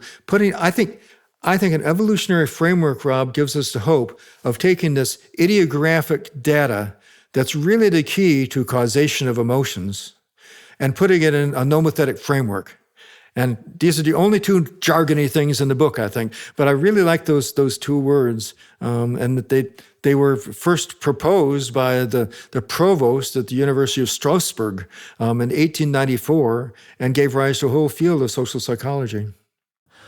So we just talked about one cluster of ways that someone can end up with depression when they're kind of getting a signal that they need to give up on a goal, but they're finding it extremely hard to give up on that goal. I think another cluster relates to, I think, sickness behavior, where I think this is a term that possibly you or one of your colleagues came up with. So for all of my life until I heard this, I was like, obviously, when you're sick, when you have a cold or when you have the flu, you have to conserve energy because I guess the disease is harming you and it's not possible to go out and do things very actively. But it turns out that it is physically possible for you to go out and do things very actively. And yet we feel driven to have low mood, we feel unmotivated when we're sick, and we tend to just lie around in bed. That, according to evolutionary medicine, is an adaptive response because when you're ill, you should be conserving energy. You're not likely to accomplish very much at other things in the meantime. Possibly you could make family members sick, could be in the mix as well. And not just because of conserving energy, but if you go out and try to run around and catching an impala, you're just going to, or if you try to fight with somebody, you're not going to be in good shape to accomplish those things. You're in danger if you overexert at a time when your body is not in good shape. It's better to wait. The person who first came up with the sickness behavior idea is Benjamin Hart, and doing work at the University of California, Irvine. Marvelous work on animals and cows especially, and how behavior changes in the response to infection and all the rest. But this brings up a whole line of work on depression. There's been marvelous work on depression and inflammation and infection. And a lot of people, when they get infected, get depressed. And if people who take interferon, which is a drug that has been used for hepatitis C, it's our body's main defense against viruses. In a lot of people, that just causes raging depression. And it's such a hard decision for patients who have a proneness to depression. They have hepatitis C, and this drug is the only thing that can help. And if they take it, they're going to get possibly suicidally depressed. That is a problem. Fortunately, we don't have to deal with that anymore because there are better drugs for hepatitis C, finally. But those studies really made the point that the body's response to viral infections especially sets off a whole syndrome of sickness behavior. And again, this is unknown. I mean, is it just that the whole system is so crude that we start feeling bad about ourselves and suicidal? Is it just that the system is not very subtle and it can't why can't the system just say stay at home and read a book and be happy doing that? But that's not how the system seems to work. I tend to think it's just a crude system, that the same system that regulates competitions and social status also gets kicked off. Another way of looking at it is that the original mechanism that tones down our effort and makes us hopeless and less enthusiastic about things, it evolved from the appropriate response to sickness and infection. And then it was co-opted later to cope with these social kinds of situations. And I think that's testable, by the way, if you start looking at allelic genetic variations at increased risk of depression and tracing to see how many of them are also related to abilities to defend against infection. Lots of good work being done about this currently. By the way, this leads to the hope that you can just take anti-inflammatories to cure depression. Sadly, it doesn't work. Yeah, why doesn't it work? Do we have a theory for that? I still hope it can work, and people continue to pursue this. But it appears that it's not just the downstream, interleukin and cytokine things that mediate this, or if you block them, a lot of other things in the brain keep working. Now we're coming back to how these mechanisms are actually instantiated in the brain. It's not one particular circuit or one particular neurotransmitter. They're all interacting. And you can do one, like you give a serotonin transmitter blocker, which increases the rate of serotonin. And I presume most of your listeners know that it's way more complicated than that. Your serotonin levels go up within a few hours after taking a dose of Prozac or something like it, and your mood doesn't get better for a long time. It's probably because the way those agents work is by completely changing the sensitivity of all kinds of receptors in that system. And there are 22 different serotonin receptors that all get rebalanced once you flood the system with excess serotonin. So again, good. And then I wish this research could work better and we could find better ways of getting a drug that just zaps depression quickly. But that's just like trying to find a drug that zaps pain without causing addiction. We haven't found any. We can sometimes block different aspects of the pain system, like aspirin blocks one particular route, and Tylenol, and acetaminophen blocks another particular route. Other agents block other routes. So we block different parts of those things. But this also is a clue to how antidepressants work. People assume that they're replenishing some normal missing substance of a source. No, I think what they're doing is blocking the actions of a normal system. And I want to say one more thing before I go on, one more step. It's sounding in this conversation like I think that most depression is caused by pursuing unreachable goals and that kind of thing. Maybe half, And a good study about this has never been done. This would require going door to door, talking to people for hours in a random sample and following people up over months to try to figure out what goals they're pursuing, how it's going. And it'd be a very difficult project to do.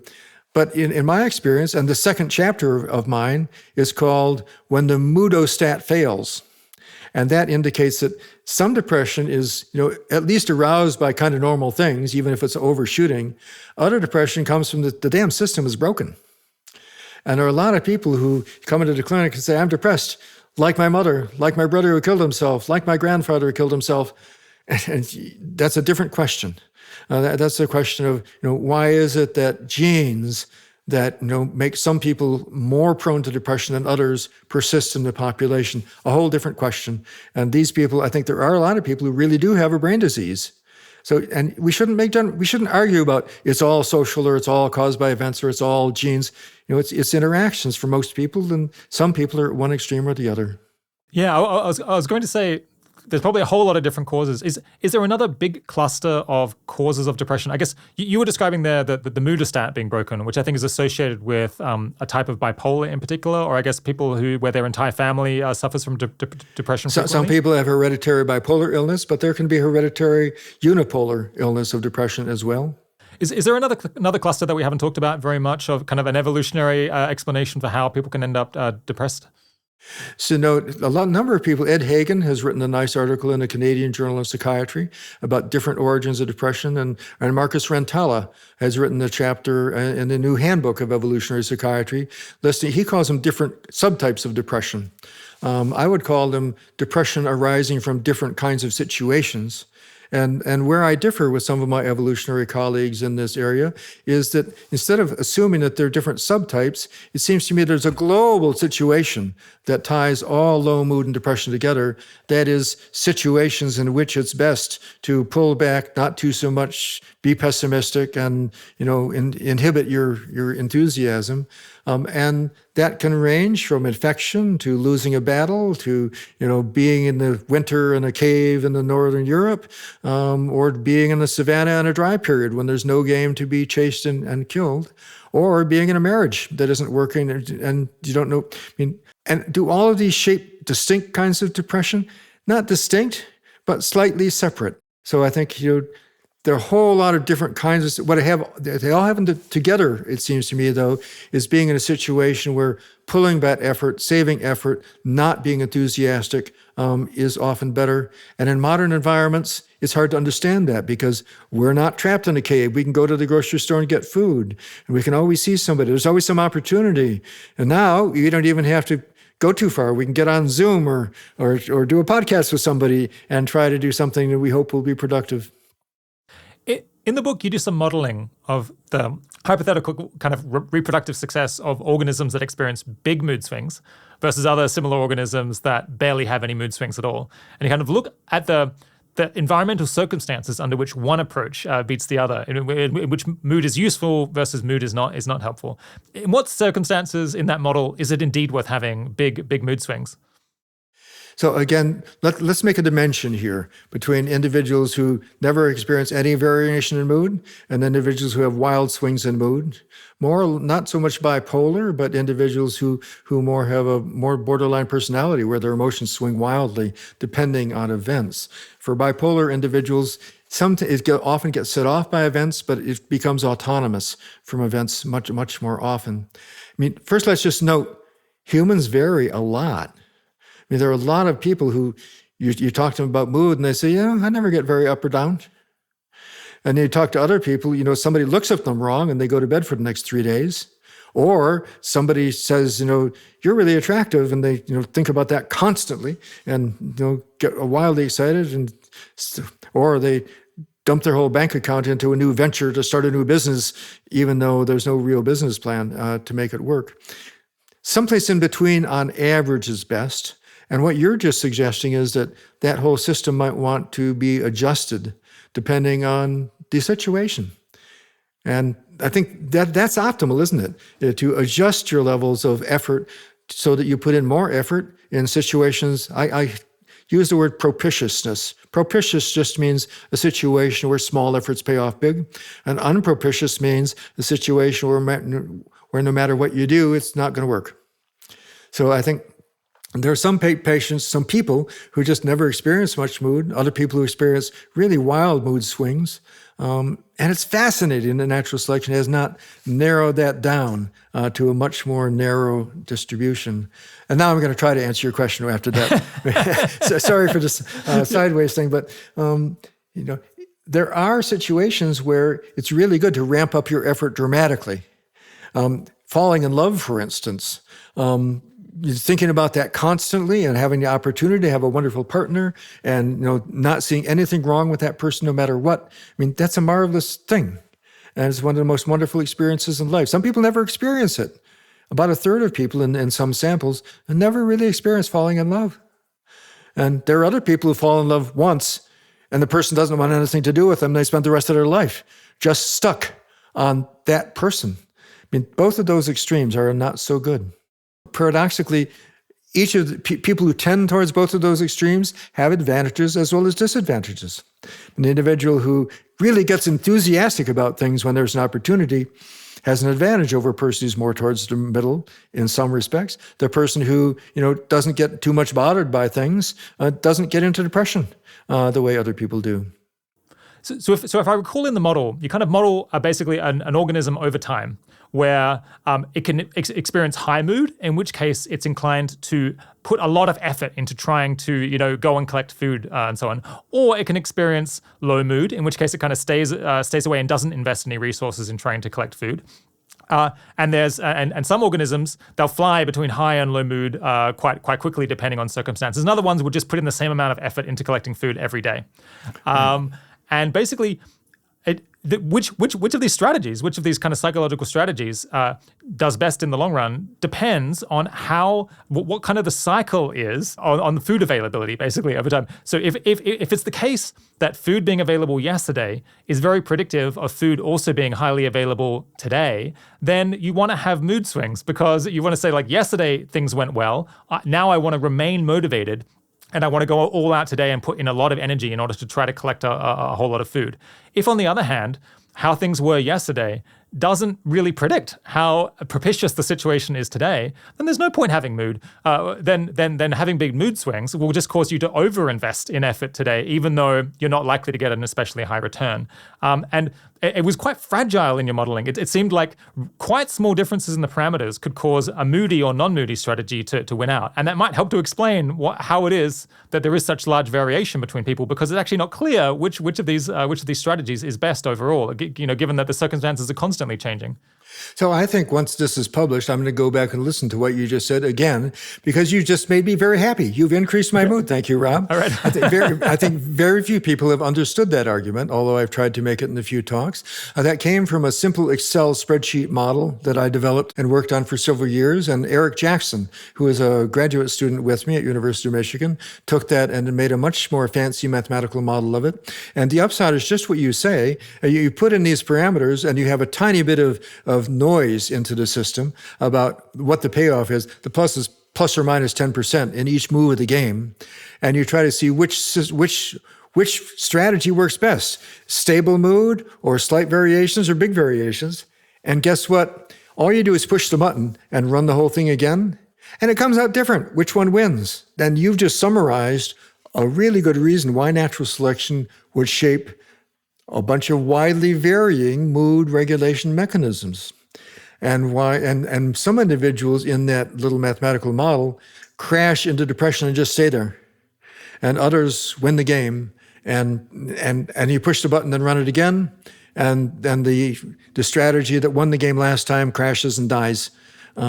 So the little tiny variation, this is a whole feature of complexity theory.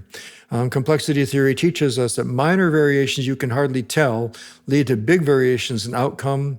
The butterfly effect is an example in climate. The idea that a butterfly flaps its wings in a slightly different way in Honduras might change air currents that change a thunderstorm in Oklahoma a week later. Kind of preposterous, but the idea is there, and I think it's real, that little tiny things can change those systems in terms of how they evolve, and little tiny events in our lives can change how we respond to situations in ways that send our mood up or down or sideways. I think many people will have the idea that the reason we get depressed is that we live in a very different environment in the modern world, that one that we're really not evolutionarily adapted to. And it's the mismatch between the situations that we're evolved for and the situations, the bizarre situation that we actually find ourselves in, that explains, intense sadness being triggered inappropriately. To what extent do you think that mismatch can explain severe depression in the modern world? I wish I knew, and I think that's one of the most important areas of research we could possibly be doing now. Depression rates in the United States are 8 or 10 times higher than those in Japan and Korea. If we could get our depression rates here down to those in those countries, it would do more for public health and mental health than all of the research and treatment we're doing. And yet, nobody's looking very hard at what's different. And there are a lot of things that are different. I mean, social structures in particular are different with family structures. If you ask, I went to Japan and did a study one time asking people, how are you different from other people? Because that was my favorite, personality question for people in the United States. And boy, did that teach me a lesson, Rob. To a person, they said, I'm not different from other people. I am the same as other people. So, and you ask that same question to USA, the person says, well, I am kind of aggressive and I'm a sports person, or I'm very artistic. I mean, but if you go to a different culture that's more inclusive with an Eastern kind of mentality, there's a much tighter social structure, I think. My colleague Shinomura Kitayama and my friend and colleague Richard Nisbet are kind of the pioneers in cross-cultural psychology. And they point out these profound social structural differences in different cultures, which may be responsible for differences in depression. But then people eat differently and exercise differently and have different access to drugs in different neighborhoods and different social services in Japan and Korea also. It would really be important to discover what those differences are. And now I'm going to go back and try to answer your question. You were asking more about whether modern life in general does this. And I think that's another even harder to answer question. I kept asking one friend, Kim Hill, year after year, an anthropologist, very famous anthropologist, every year I kept asking him, Kim, how much depression is there in your group that he studies? He studies a tribe in South America. And he says, no, not really depression. They have people who have wisdom teeth oozing and people who have tuberculosis and people who are, but I don't see much depression. Then he started a medical clinic. And what problems came in? I'm nauseated all the time. I wake up too early. I don't have any appetite and I'm pessimistic. Well, guess what? So it's very hard in a small group, though, to do proper epidemiology. I mean, if you're only going to have 1 to 10% of individuals having a problem, it's very hard to do statistics with a group of 30 or 50 or 100. People are trying to do that with the ACHE. There's a good group trying to work on this. But the answer, Rob, is we do not know rates of these disorders in hunter-gatherer groups. We don't even have very good data about ancestral groups where we do have historical records. And the data looking at like the last 30 or 40 years, which is what a lot of people are concerned about, remains uncertain. Again, in a Canadian study, people have gone back and asked the same people the same questions, and they don't see much increase. But again, there may be increases. And I'm particularly interested in the role of diet and exercise and people's ability to close themselves in a room and escalate ordinary low mood into depression. And I'm also particularly interested in, the tendency for everybody to strive for greatness that seems to be advocated in the United States in particular, and many Western cultures. And universities are constantly saying, live a balanced life, live a mentally healthy life. And then the next minute, they send you something every month saying, how many major awards or grants have you gotten this month? I mean, Mixed messages. yes, indeed. I very frequently hear the claim that in countries like the US and the UK, mental health is getting worse and more people have depression and anxiety than have ever had it before. I guess the data behind that has always seemed a little bit hazy to me because it's something that's quite hard to figure out. Do you have a take on whether that is true or not? Yeah, a lot of my work has been with epidemiologists, and I always ask them about that. It's a great example of how information transmission is distorted because everybody wants to hear something new and dramatic and horrible. The evidence is very poor for that. People went back in one study in Canada to visit the same people 30 years later and asked the exact same people the exact same questions. No real evidence of increased anxiety or depression. Furthermore, Ron Kessler, who's probably the world's leading epidemiologist for psychiatry, did a study during COVID. I mean, everybody was about the COVID epidemic of mental health disorders, and he did an actual proper study, randomly selected people asking all the right questions, and his conclusion was, gosh, there's not really much evidence for increased rates of severe disorders, maybe a little bit of mild things. Now, that's not to say this doesn't deserve further study. There's also a study in the UK of young people who use social media a lot, and it looks like maybe they do have increased rates of problems, which is so we need to keep an eye on this kind of thing. It also looks like during the cocaine epidemic in the 80s and early 90s, there may have been increases because so many people were wrecking their lives with cocaine and methamphetamine. But the whole idea, people used to think, oh, well, back in the good old days, these things weren't problems. There's so much more attention to them because of television advertisements for antidepressants and outreach programs to identify people with depression, many of them sponsored by drug companies. They can be helpful, but they also get people thinking and more comfortable revealing their symptoms in a way that makes the news media seem to find lots more depression and anxiety when it's very hard to actually do the studies and show that that's actually increasing that much, which isn't to say it isn't a gigantic problem. I mean, the overall rates of anxiety and depression just by themselves cause medical morbidity, that is, inability to go to work and early death and things like that, equal to almost all other disorders, not just mental disorders, but other disorders. These are gigantic world problems. And again, this takes us back to the core problem. Who the hell designed this thing? How come we're all so vulnerable to so much useless suffering? Yeah, it's an interesting social phenomenon that the news is and people in general in conversation are extremely excited to talk about anything that's getting worse. If the trend is bad, then people are very excited about it and want to focus on it. And I think mental health is probably more probably something that's like roughly flat, but just extremely bad. The total burden of disease is enormous, and it doesn't have to be getting worse in order for it to be a massive problem that deserves a lot of attention. But this takes us to a feature of the mind itself, just briefly. It's so terrible that our minds automatically focus on problems. You're lying in bed at night thinking about some problem, somebody you're not getting along with, or some bad decision you need to make, and you tell yourself, I can't solve that tonight. Quit thinking about it. And your mind immediately goes back to it. It's just like your tongue going back to the canker sore in your mouth, I've been there. It's just the way the mind is designed. And it makes sense that it should use those calculation powers to solve problems. But boy, is it a problem for us. Yeah. So we'll come back to bad for us, but maybe good for our genes. So pushing on a bit from depression, I want to put a very simple evolutionary model to you for why we might expect not just our brains, but our bodies to be constantly breaking down. And I'm kind of curious to know, given that, to what degree do we really need particular explanations for particular diseases? So humans reproduce sexually, and a key reason for that, we believe, is that it's in order to keep up with pathogens that have a much faster generation cycle than humans, because if we didn't have a more clever way of recombining our genes, then they would just out-evolve us and crush us, the bacteria and viruses. So that means every generation of genes are recombined in all sorts of crazy ways that haven't been tested before, that could potentially lead to incompatibilities. And every generation you get a pretty a normal distribution around the mean of the traits of both parents. So two parents who are both 6 feet tall could potentially have a kid who's 6'5", just by random chance because of the genes that kid happened to inherit from them and the various interactions between them.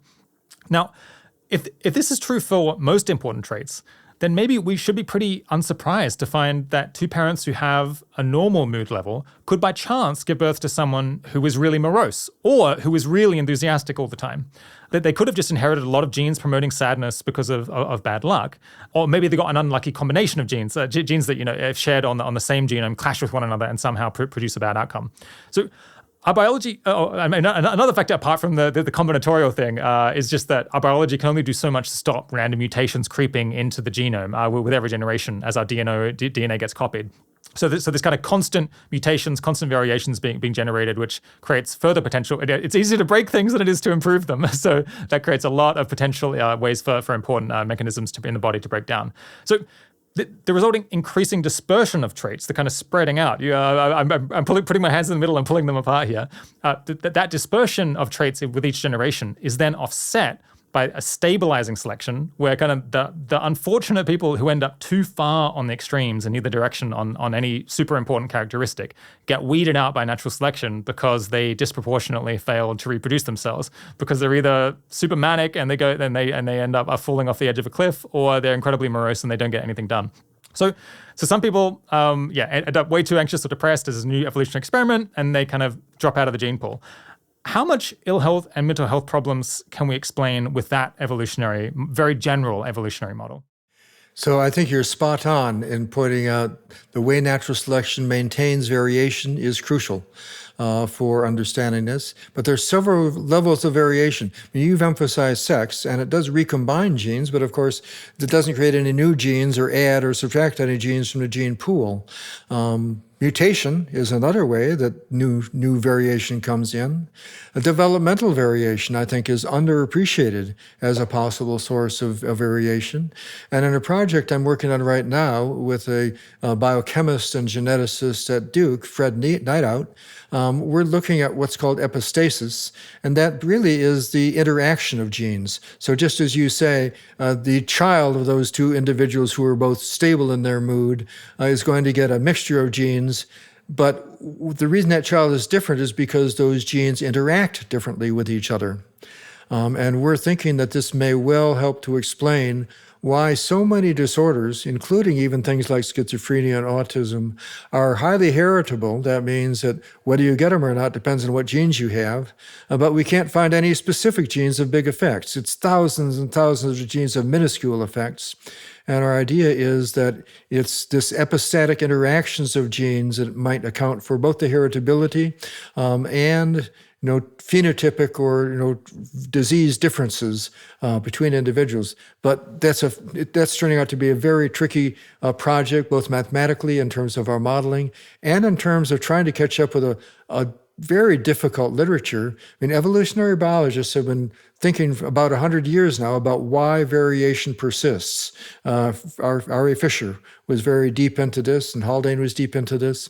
Could it possibly be because mutations are good for the species? That doesn't work. That one doesn't work. But could it be because maintaining some level of I'm not going to go more into the deep theory here, but you put your finger on a very profound question or problem and possible answer. And now let's go to connect this with what we talked about before. Natural selection is going to create a range of individuals that maximize gene transmission on average, no matter what happens to the individuals. I mean, it doesn't really care if some individual gets sicker or not.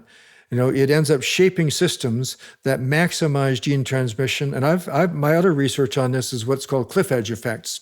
And the idea there is that natural selection shapes some traits to a level where the person has maximum benefits right at the edge of a cliff edge, at a peak that's really great and maximizes fitness, unless you go one step further and fall off the edge, and the whole system collapses. This is like a race car, you know? You can make your race car lighter and lighter, and the lighter you make it, the more races you win, the faster it goes. But of course, if you make it lighter and lighter, it's also more likely to collapse and break. And it's entirely plausible to me that very, very strong selection for capacities for cognition and social thinking and emotional management in the last 100,000 years, because we're in a new environment now, not just our hamburgers and our comfort, but we've been in a new social environment for the past few 100,000 years, where your reproductive success depends mostly on your social relationships. And man, is it hard for us. I mean, this is what we think about lying in our beds at night, is our social relationships. And did we blow it? And what should we do? And all. And it may be that the process is still ongoing, and it's gradually making us better and better at those kinds of things. It's partly because those situations are intrinsically difficult, because different people have different desires, and they can conflict with each other. And it could be because of what I call a wrenching transition, because when natural selection shapes some trait to maximize its performance, if it's rapid selection for something like ability to think about logically and have consciousness, it might well wreck a lot of other things. I mean, the little mutation that makes one thing work better is almost certainly going to screw up a few other things, because of the system being complex the way it is. And there's some evidence for this even. This kind of stuff is so thrilling, Rob, because it starts off as speculation, and now that we have so much genomic data, it looks like we can test some of these things. If you look at the genetic variations that increase the risk of schizophrenia, most of them are ancestral. They're very old. But if you look at genetic variations that decrease the risk of schizophrenia, most of those are new in the last few 100,000 years, suggesting that this strong selection for cognitive abilities and social abilities, recently being a few 100,000 years, might well have screwed up a lot of things that natural selection is gradually fixing with other mutations. Yeah. Let's just pause and talk about that cliff edge fitness function thing again, because that's a really interesting idea that you present in the book that is quite challenging, I think. It takes a minute to fully appreciate. I think the example of this that made it clearest to me was imagining humans are evolving over time to become more intelligent and to have bigger brains and bigger heads. And you can imagine that there might be very big fitness returns, very big reproduction returns to being born with a larger head and a more developed brain.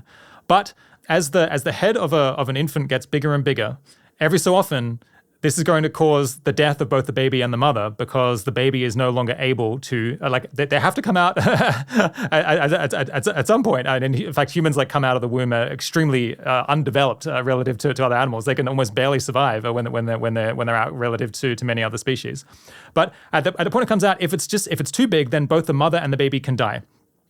Now, how will our genes deal with this situation where there's big returns to having a bigger head and a bigger brain, but at some point it risks being a bit too big and everything is destroyed? What it's going to basically be, it's going to find the kind of optimal level and then go a little bit short of that, because it's so catastrophic when both the baby and the mother die. Right. But it's going to accept a pretty high maternal mortality rate, because there's just such large returns to having a very big head. And our genes and evolution do not give a flying damn about our well-being.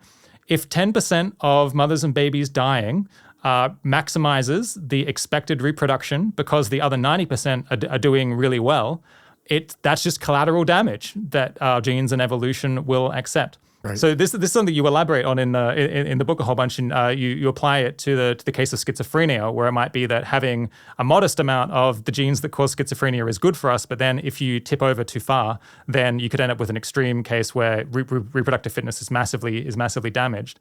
But I got the impression from the book that this was a kind of cutting edge idea, that maybe this wasn't so broadly accepted, and this was one that you were helping to develop. It's not accepted at all, and I'm delighted to see that other people are picking it up. In particular, your idea about obstetric dilemma has been picked up by Mitteracker and Mihaela Peblesev, who published an article in the Proceedings of National Sciences a few years ago, explicitly using the cliff edge idea for what they call the obstetric dilemma. and showing that it would do exactly what you said. I think there are multiple explanations for difficulty in childbirth, however. It's not just the size of the head, apparently. In modern environments, people eat a lot more sugar and they're larger and they're more diabetes, which makes babies bigger in general. And also, standing upright changes the anatomy of the pelvis in ways that may make it more difficult to have passage through the birth canal. And we should pause here for a minute to say just how limited natural selection is. I mean, isn't it stupid that baby has to pass through a narrow ring of bone? I mean, why not just have it come out through the belly button? It's just ridiculous. But that can't be fixed. That's a great example of what we call path dependence. You can't reroute the baby's exit from the womb. It's fixed. Because there's no intermediate states that function, basically. That's right. And cesarean section works pretty well these days. So another factor. Before we move on from the book, I want to grab a point to one remaining gem. In the book, you offer a very partial defense of Freudian psychoanalysis, which you say is totally stigmatized these days, and it's slightly gut-wrenching and fear-inducing to go out and say something positive about it, at least among the people that you know. But you say, nonetheless, it does have one core important idea in it that we shouldn't throw out with the bathwater. Which idea is that? Before we get to that idea, can I just say that my book has wonderfully received hardly any criticism. Everybody says, this is interesting, sounds right, except for that chapter about psychoanalysis. Why? Several of my friends said, why did you put that in? Don't you know that that's just a bunch of hokum? And I said, well, I understand you're a biologist, but no, it's not all hokum. We really do have an unconscious. There really are defenses. Some symptoms really do come from the way those defenses work. Relationships often are wrecked by unconscious processes that we're only partly aware of. And psychotherapy that gradually brings some of these unconscious ideas and emotions to consciousness can be very, very helpful. I mean, I've found knowledge about the unconscious and trying to understand my potential unconscious motives extremely helpful in my own life. I've never been psychoanalyzed, but the core idea I think is very valuable. But I can also kind of see why people just dump on it because there's a lot of ridiculous stuff. Freud himself in particular is not a paragon of epistemic or other virtue. And I guess psychoanalysis as a discipline, it seems like the treatments that it's developed in many cases were not very helpful. So I think that's turned people off. They can be very. I mean, I've conducted long-term psychoanalytic treatments, not psychoanalysis, for a number of patients, and some of them have had quite miraculous results. I think it's in general true of psychotherapy that the benefit comes much more from the nature of the relationship with the therapist than from the nature of the theory that the patient and the therapist use to understand the person's situation. But I'm impressed by the power of psychoanalytic understanding and free association to understand things about a person's life that otherwise aren't there.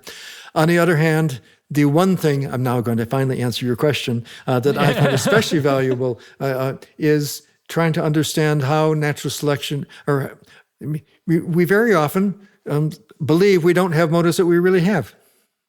And this is so useful to help us to really and truly give up on goals we can't reach. I never wanted to have children. I never wanted to get rich. Yeah, she dumped on me, but she was really a not good person anyhow. And it's just as well that we didn't get together. That kind of sour grapes thinking. All those are very useful ways of coping with these kinds of problems we've just been talking about pursuing unreachable goals. Much better to really and truly give up on those. And if you don't do that, I had one friend who spent a lot of time trying to pick what car to buy and bought a BMW and immediately had regrets. And said, oh, I don't know if it's the right car. And there's something wrong with this person. And what's wrong is that most of us, after we make a decision, immediately get convinced that we made the best decision. This is dissonance theory in social psychology terms. We immediately are pretty sure and you can do lots of experiments on this. You give people a choice between a pen and a cup, and they choose the cup, and ask them later, did you make the right choice? And how much would you pay to take it back? And they'd pay more to take the cup back. That just great social psychological research. But this is a good example of distortions in our cognition that are useful. Because once you make a decision, it's really best to just stick by it instead of continually ruminating about whether you made the right decision. And there are people whose mental disorder consists of being unable to have confidence in their decisions. It has to do with obsessiveness and obsessive compulsive disorder. It's not exactly obsessive compulsive disorder. My point here is that distortions that make us believe we made the right decision and that distort reality can be very useful, especially in adjusting our goals so that we put our effort towards things that are useful instead of wasting effort and making ourselves miserable about other things. Yeah. I think the idea that has come up on the show before is that there are self-serving motives that, from an evolutionary point of view, it would be good if we could act on. But from a social point of view, it would be best if that were not very salient, if it were not very salient to us what was driving our behavior. Because the more conscious that it is, the more likely we are to leak the fact that that is our true motive to other people. I think that plays into, I think, the unconscious Freudian idea to some extent. Okay, you just extended our interview by 20 minutes at least. We need to talk about the origins of morality and genuine love and the problem of simplistic selfish gene thinking. So the reason I wrote those articles about psychoanalysis was because of talking with one of the wonderful biologists at the University of Michigan, Dick Alexander, and one of the wonderful biologists of our time, Robert Trivers. And they had both written articles suggesting that the reason we have an unconscious is so that we can pursue our own selfish motives without knowing it and better deceive other people and accomplish our goals. So you can tell somebody you love them passionately with a full heart and then just have sex with them and leave the next day. That was kind of the simplistic version of the argument. And I thought, well, that sounds awfully cynical. Not only that, it doesn't match what I'm seeing in my practice. I'm seeing people who lie awake nights wondering if they accidentally didn't smile at somebody, or if they accidentally took a person's parking spot that they didn't. People are very sensitive. How is it possible that we have these feelings of moral obligation and shame and guilt, even towards people we're not related to? I mean, the great discovery by Bill Hamilton and Bill and George Williams of if you do things for your kin who share your genes, you can sacrifice a lot for them because they have the same genes. That's called kin selection. But I've become fascinated by the origins of morality and very distressed by the possibility that selfish gene thinking can make people cynical. And I've seen it make people cynical. They say, well, natural selection can only preserve genes that make us have more offspring, and therefore everything we do is basically selfish. Well, everything we do is basically in the interests of our genes in the long run on the average, but that doesn't mean that we're all being selfish. And in fact, selfish people don't do very well at all. The people who do best, we can tell from an evolutionary viewpoint, on average are those who have a moral sense and those who are loyal to their friends. We know this because most people are like that. And people who aren't like that don't do very well, except in large, great places where they can get away with stuff and move on to a different town another time. So this led me to literally decades of trying to understand this. I first did what's called commitment theory and did a whole book on evolution and commitment. But then gradually I followed the work of Mary Jane West Eberhard, an insect biologist, who talks about what she calls social selection. And her point is so simple and so profound. She says that just as individuals pick out the best potential sexual partner, creating extreme traits like a peacock's tail, and that's why the peacock's tail really drags the peacock down, right? But it's beneficial to the peacock's genes, even though not to the peacock. And she says, just as that happens for sexual selection, we also pick our social partners. And we're trying to find some social partner who has things to offer, like, resources and integrity and caring about us and the like. And I took that idea and ran with it and wrote several articles about partner choice as the way that natural selection shapes our capacities for morality and genuine relationships that are not just exchanging favors. Because that real good relationships are not just exchanging favors. You care about somebody, and you don't want a relationship with somebody who says, oh, you invited me over to dinner, so I'm going to invite you over to dinner. No, that's not how it works. The way it works for most people is, gosh, I really like you. Let's have some time together. Isn't it wonderful that we're not like chimpanzees? We really have capacities for genuine morality and love and friendship. It's astounding, and nothing about selfish gene theory makes that untrue. We need an explanation. I think the explanation is that we are constantly trying to be the kind of person other people want to be a partner with. And there's big competition for that. And there's a lot of good psychological work about competitive altruism, where people compete to be more altruistic than others. And I think there's a good reason for that. So this explains this. I'm going to wrap this up by going back to social anxiety and guilt. Because why do people have so much social anxiety? Because being very sensitive is generally a good thing for your genes, if not necessarily for you. And why do people have so much guilt and worry so much that they might have accidentally offended somebody? Because having that moral sense, it really is very important. People who don't have that moral sense don't have very many friends, or at least their friends are just friends who want to get something and trade favors, instead of friends who will actually care for them when they really need help. End of little lecture, but I think a big reason why evolutionary psychology hasn't caught on more is because a lot of people have a simplistic version of selfish gene theory, and they think it implies cynicism, and it implies everybody's just out to have as much sex as they can.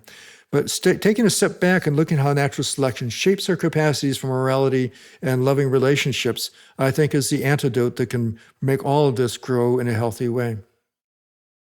Yes, I think that the kind of cynicism in the thing that I was just saying, I think it does explain some things. I think it is true that we do hide some self-serving motivations. Yes, from I should ourselves. say. I also concluded that Trivers and Alexander are right. We do hide our motives from ourselves to get advantages. Also, yes.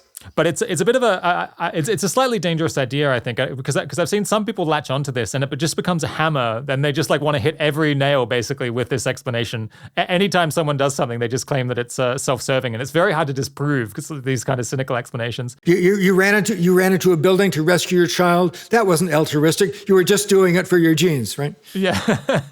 One thing I see on Twitter, because of my association with effective altruism, people saying this is such a common line. There is no true altruism because people only do things for self-serving reasons in order to promote their genes.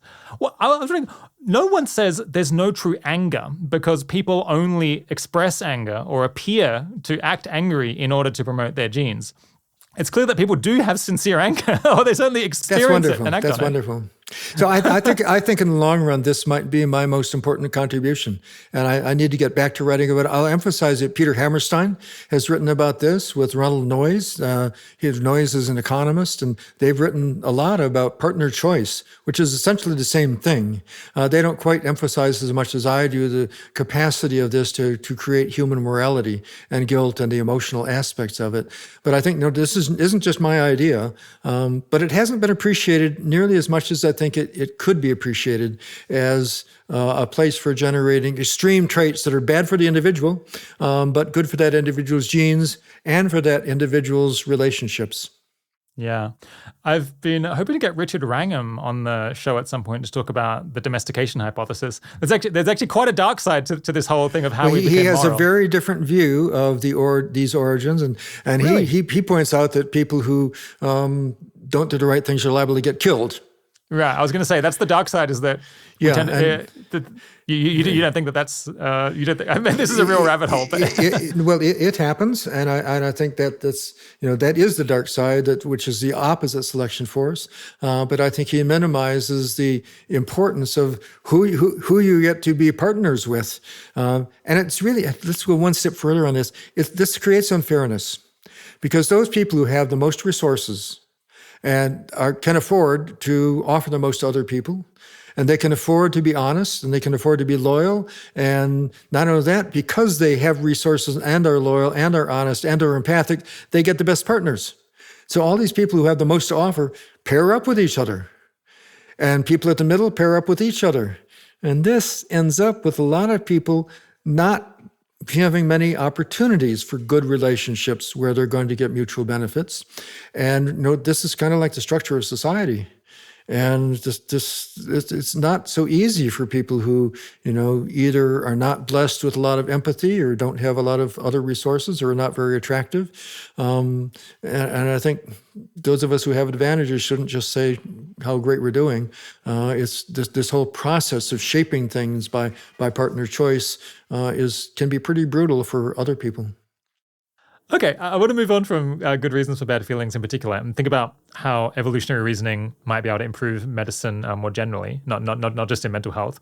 So you started out really frustrated by psychiatry, then you helped get evolutionary medicine going. Then you came back to work on evolutionary psychiatry. It's been kind of a long career of trying to get these different perspectives off the ground and actually into some sort of practice. What has been accomplished by evolutionary or Darwinian medicine so far? I guess maybe other than the improvements to cancer treatment, which I think is like a pretty clear case that we've actually talked about in a previous episode, 144 with Athena actipus. Maybe we could quickly talk about that. But are there interesting other cases? Yeah, there sure are. It turns out that the ideas that George Williams and I just promoted about trying to ask why natural selection didn't do a better job remains profound, and we can come to other examples of that in a way. But practical factors have much more to do with things that evolve fast, that are small, like cancer cells and bacteria and viruses. And I think the second area where there's been the greatest advance is in using evolutionary theory to understand the evolution of bacteria and viruses and how competition with them shapes defenses that are very dangerous. I mean, the two biggest problems we have these days, other than the mental disorders we're talking about and cancer, are infectious diseases and our defenses against infectious diseases, autoimmune diseases. I mean, the whole immune system is poised on this cliff edge. It's not even a cliff edge, it's a pinnacle where too much and you start attacking your own cells. Too little and you get killed by a virus or bacteria. So is there a perfect place in between where you never get autoimmune disease and you completely get protection against bacteria and viruses? No. At whatever point you are on that continuum, you're going to have some risk of autoimmune disease and some risk of getting bad infections. So this is called a trade-off, and this is one of the core principles George Williams and I propose for evolutionary medicine is every trait in the body is not perfect. It's a trade-off between advantages and disadvantages. And people have been looking at this and finding new ways to use antibiotics more effectively. They've found ways, for instance, of essentially making it more expensive for the antibiotic-resistant bacteria to replicate than the ones that are not antibiotic-resistant. And so getting rid of the antibiotic-resistant ones and letting the other ones grow and then smearing them again with a new antibiotic. Also, in cancer treatment, and this is a poignant thing. I mean, when I was a medical student, I treated many, it was my job to give the infusions to kids with Hodgkin's disease. And in those days, they had some chance of surviving if they got the right chemotherapy repeatedly. We made them very sick. It was awful business to do. And a lot of them died. It was wrong. What we were doing was we were assuming that we gave one drug at a time because the doctors in charge said, we've got to save other drugs in case this one doesn't work. Now, triple drug therapy is the routine because what you do if you give one drug first is create a selection of cells in the body that are resistant to that drug, and then you give the second one and make them resistant to a second drug and a third drug. I mean, much better to use 3 drugs all at once if you want to get rid of everything. So it's just, and I've strayed from antibiotics to cancer, but it's all basically the same principle. And I mean, Andrew Reed is doing this really creative work, trying to use mathematical modeling to better understand when we should take antibiotics. Here's something where there's been a huge change in basic medicine, which hasn't been attributed to evolutionary medicine, but probably should be. Doctors for years have told their patients, you've got to take all the antibiotics in the bottle to prevent resistance and do it for the good of the community, if not just for yourself. So people would take all the pills in the bottle. And Andrew Reed, for many years, had pointed out, actually, that makes no sense. If what you need to do is take enough antibiotics so your immune system can clean up the rest. Any additional antibiotics you take is just creating antibiotic-resistant organisms that are going to spread in the community. And there were a number of other very sophisticated mathematical, evolutionarily sophisticated models. Finally, about 6 years ago, a major Lancet published an article called, the antibiotic course has run its course. You no longer need to tell people to keep taking pills after their fever is gone. It's not necessary. We've done studies to prove it. And that article, Rob, It made no mention of evolutionary biology, no mention of natural selection, and no mention of the 10 people who had spent their life working to show that that wasn't really necessary. So there's this complete disconnect between antibiotic use and evolutionary biology, but it's now coming together. And now more and more people studying infectious disease are recognizing that we need mathematically sophisticated, evolutionary sophisticated strategies for dealing with the gigantic problem of antibiotic resistance. It sounds like you think that practical, like clinicians who are treating patients, maybe are not so friendly in some way, or they don't understand, or they don't appreciate, or maybe they have a distaste for evolutionary medicine or evolutionary biology. I've hardly ever found, occasionally you find someone who just thinks evolution is a bad idea because of religious stuff and the like, but no, almost everybody, once if you explain it in a sensible way, say, oh, wow, that's very interesting. Now, it doesn't and shouldn't, in general, change how you practice medicine quickly. I tell people, if you find a doctor who says, I'm an evolutionary doctor, I practice a special kind of medicine, I tell them, run. You should always practice medicine based on the best double-blind controls, and not pursue theory. But they're cool things. Well, one project George Williams and I worked on is asking why there is bilirubin in the body. Bilirubin, is the yellow stuff that makes your eyes go yellow when your liver isn't working right.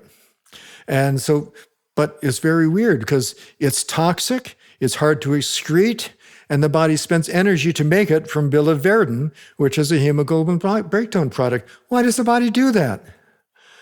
It turns out it's a pretty good antioxidant. For a long-lived species, this can be quite useful. And in fact, there's a psychiatry researcher on the East Coast who did knockout studies genetically, showing if you knock out the system that generates the bilirubin, cells die much more quickly because of oxidative damage. And more recently, people have shown that people who have a syndrome that makes their bilirubin levels about twice normal just throughout life, they're kind of nauseated and slightly yellow, and they don't do as well as other people overall in life, but their rate of heart attacks is cut in half. Very interesting.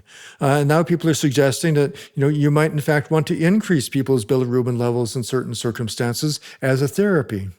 So there are all kinds of things like this that are just ready and waiting for evolutionary thinking to guide us in possibly understanding the origins of the disease better. How about nearsightedness? 80% of young people in Korea are now nearsighted. In China, they've mandated that every child has to spend at least an hour outside in the sunshine every day to prevent nearsightedness. But do we really know what causes nearsightedness? No. It's astounding we don't know that. Is it lack of sunshine? Is it being indoors in closed spaces? Is it eating too much sugar? Well, we know it's something about the modern environment, right? Because rates have gone from very low to extremely high. So I made a nuisance of myself in my ophthalmology class, and in front of 200 students as a medical student. The guy was talking, whether or not you get nearsightedness, 80%, 90% of that has to do with your genes. And the professor was saying, it's a genetic disease, natural selection is just screwed up. In some people. And so I raised my hand and said, that's not possible. And natural selection would eliminate that because guys like me would be tiger food. And they said, Dr. Nesse, you just have to get used to the fact that natural selection just makes mistakes. So that's one thing that stuck with me. It's not just that natural selection makes mistakes. It turns out that there's a mechanism in the eye for it to grow very, very fast when the image is unclear. And that allows children to keep a constant, accurate image on their retina, even as their eye grows. And if that system overshoots, because it's getting a constant blur image, the eye grows too far, and that's nearsightedness. So there's a system in there that's very sophisticated, but it's not working right in modern environments, and we still don't know what's doing it, and we really should. Autoimmune disorders are a huge cluster that do an enormous amount of damage. And as you were saying, they arise because we need to have a very powerful, vigilant immune system in order to fight off pathogens. But then if it's slightly too overactive or responds to the wrong things, then it can just start destroying our own tissues, and that can be incredibly destructive. What does evolutionary medicine give us any ideas about how we might treat that better? So before we go into treatment, let's go into causes. This is an area where there really is good evidence of things getting much worse in the last 50 years. During the course of my career, I've seen the rates of bowel disease, inflammatory bowel disease, and diabetes, and multiple sclerosis. They're skyrocketing. And asthma too. Why is that? It's just something is different in our environment. And we don't know what it is. We do know that kids who get multiple antibiotic doses in their first year of life are several times more likely to get asthma and other kinds of allergic diseases later. Will antibiotics also explain the increased rate of autoimmune diseases? I haven't looked into that literature. People are working on this. I haven't looked into it in recent years. But there's something that's doing that dramatically. Could it be something in our food, some additive? Could it be just that we live in a clean environment? Graham Rook in the UK is the architect of what's called a hygiene hypothesis. And he's pointed out that, we're just not as exposed to as many pathogens that we used to before. We don't get as many infections, and we get a lot of vaccinations that protect us. And this makes the immune system not generate the same kinds of factors that decrease immune responses. Furthermore, in ancestral times, everybody had worms in their gut and worms in their body, and that stimulates certain substances in the immune system that downregulate the whole system. And people in ancestral environments basically don't get very many immune diseases at all. But most of the research that the National Institutes of Allergy and Infectious Disease are sponsoring on these things is looking at the mechanisms. What's the mechanism that goes wrong in somebody who has multiple sclerosis? What's the mechanism that goes wrong in somebody who has, some kind of skin abnormality that's autoimmune? Those are important research projects, and they're leading to new treatments. But we really should be taking the evolutionary view and trying to ask ourselves, why is it that natural selection has left us vulnerable? And what is it about the modern environment that makes it a problem for all of us? Now, all of these are heritable disorders. A big mistake a lot of people make is to say, what do you get? Multiple sclerosis depends a lot on your genes, therefore it's a genetic disorder. But those genes didn't cause any harm back when. George Williams and I call those genetic quirks instead of abnormalities because they were neutral back then. They only cause problems in modern environments. What do you think are the biggest opportunities for evolutionary medicine to make a difference in, the next few decades? Gosh, there's a marvelous series of commentaries on this that you can find on YouTube. I gave a little kickoff talk, and then 5 other experts weighed in on what's the future of evolutionary medicine. And I think I'll refer people to that instead of trying to recall it all right now. I'll just mention referring back, and I think we're coming to the end of our time together. One of the greatest opportunities is in psychiatry. And it's been very gratifying for me to realize that a lot of people are sharing this view that we really can use an evolutionary perspective to make sense out of mental disorders, instead of this simplistic view that each are separate disorders caused by specific genes or specific brain loci, and instead try to start understanding mental disorders the same way we understand other medical disorders in terms of how the systems work, how they were shaped, why an after system left them vulnerable, and how we can use that knowledge to better help our patients. Again, this is not a new method of therapy, but it's a fundamentally new way of, I even dare call it the P word. It's a new paradigm for understanding why we're vulnerable to these disorders, and it's working. And I think that's a huge opportunity, very satisfying. Pushing on to a new theme, there's a sophisticated objection that I've heard to evolutionary psychology from someone who really is super informed about it. And this is that evolutionary psychology, and I guess by extension, kind of all of the reasoning that we've been doing today about, at least about mental life, it'll often reason that it would have been evolutionary beneficial if people had had a strong proclivity to do or believe X. For example, if someone tells you that something and they're a competitor in a status competition, then wouldn't it be good if we were skeptical of that claim because in the ancestral environment, it might have been bad for your reproductive fitness to believe them because they might be scheming against you, some story like that. The reasoning runs that because it would have been beneficial to have a given instinct programmed into us, we will necessarily evolve to have that instinct.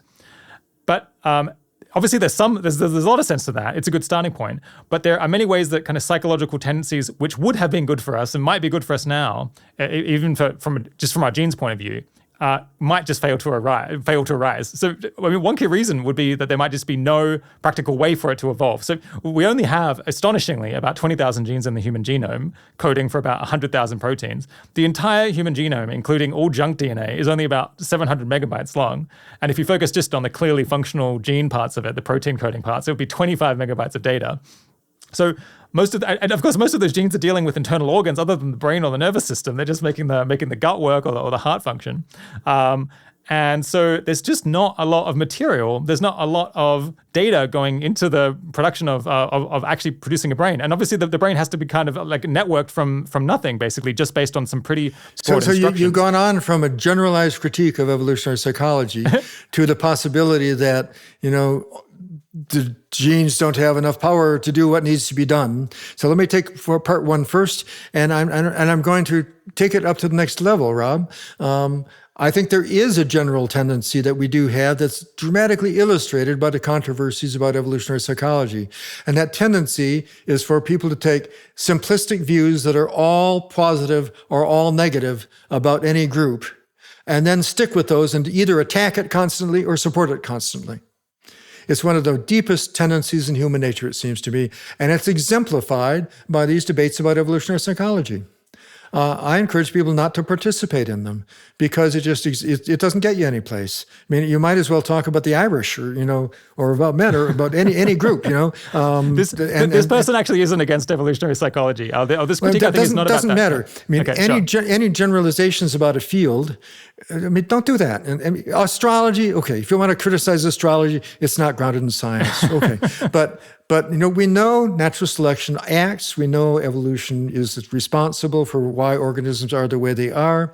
What we should be doing for each of these things is taking the very specific hypothesis and seeing if we can say exactly what it is, and then getting people together to say what evidence would weigh for or against it. These generalized things about evolutionary psychology, I think, are just a waste of time. Let's do it one at a time. Even then, it's really hard.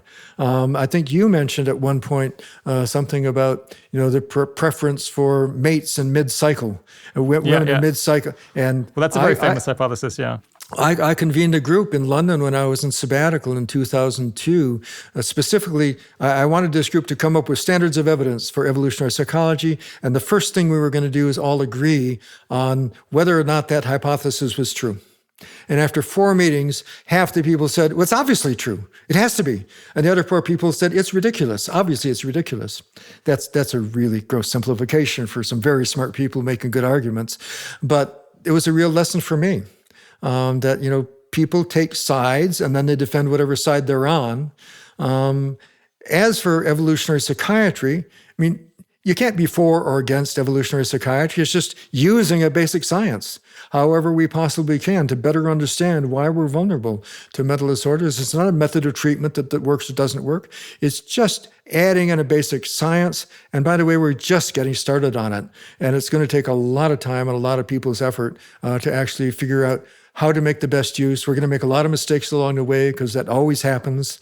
And it's a process. So I think the bottom line that comes out of this is this thinking about like mechanistically, how would different mental capacities, different proclivities evolve?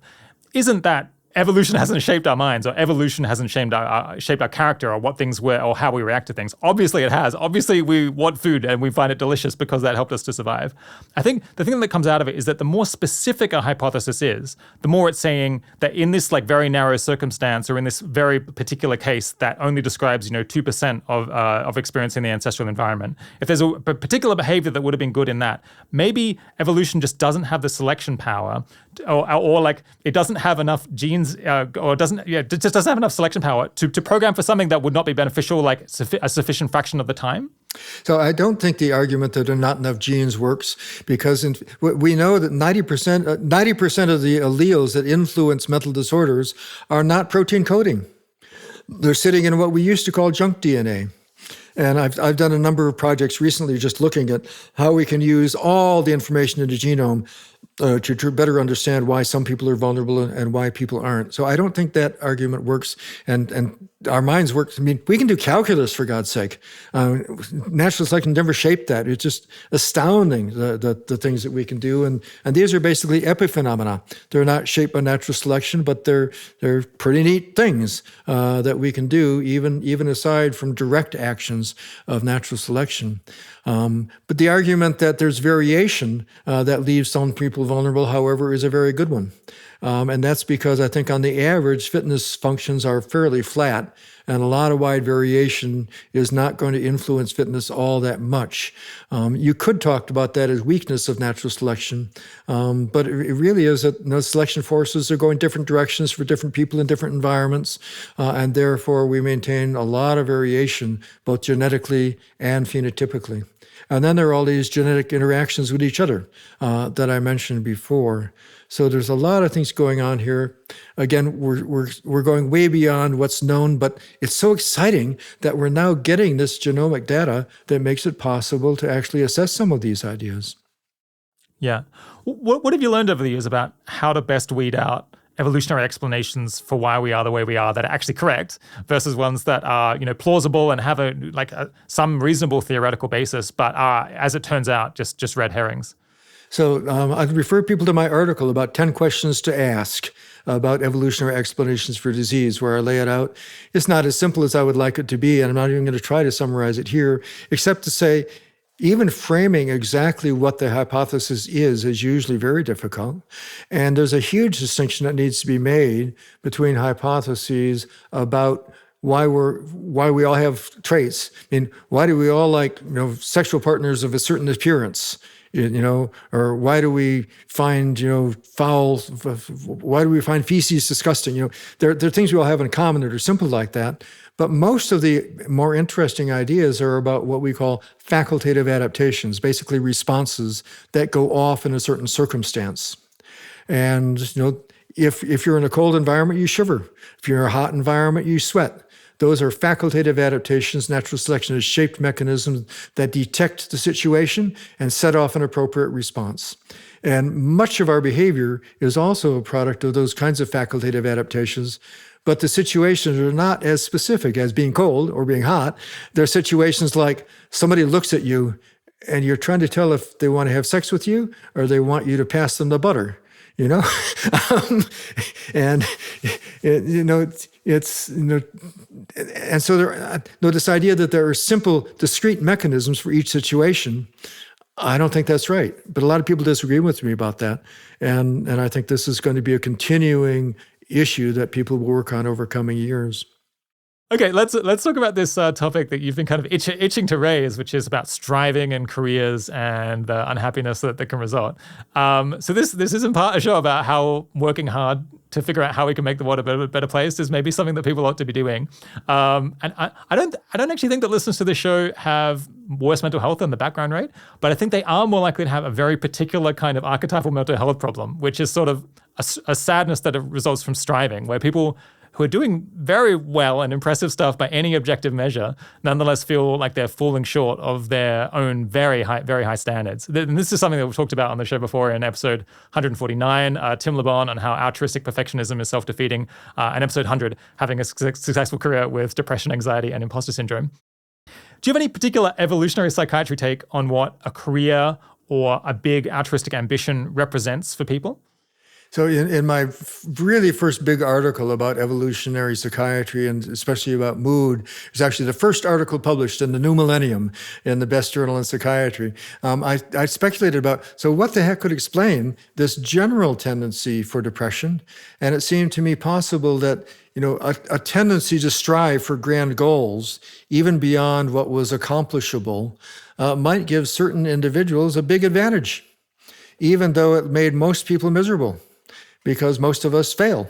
In fact, we all fail constantly, but continuing to strive towards large social goals, it seemed to me might be a tendency that natural selection had shaped even though it leads most of us to be miserable and feel inadequate most of the time. That's pure speculation, Rob. I don't know anything about how you would test that kind of thing, but it does seem to be true to me that at least in the cultures I'm familiar with, which may be very different elsewhere, and in the academic cultures, most everybody is striving for greatness, And in the sports world, everybody wants to be Messi. And, it's just, and not, all the movies get made about the people, who win. Nobody makes the movies about the other 10,000 people who've dedicated their lives to becoming soccer stars and never quite make it even to a second-rate league. On the other hand, a lot of people have fun playing soccer and enjoy their lives and do the best we can. And that, I think, I love the motto carved in stone on a prep school that was near where I grew up. It was, aim high, but not too high. And I thought I've always appreciated that. Yeah. Is there a bit of an evolutionary psychology mystery of why it is that human beings, or at least some of us, are inclined to strive for enormous goals that we're probably unlikely to accomplish, or to care about such extremely big picture things that we have such a tiny influence over?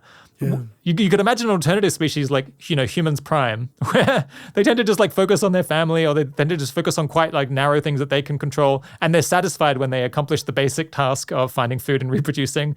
But at least in the modern environment, at least with the current culture that we have in the countries that I'm familiar with, many people seem to stray off in a very strange direction that is a little bit hard to comprehend from an evolutionary point of view.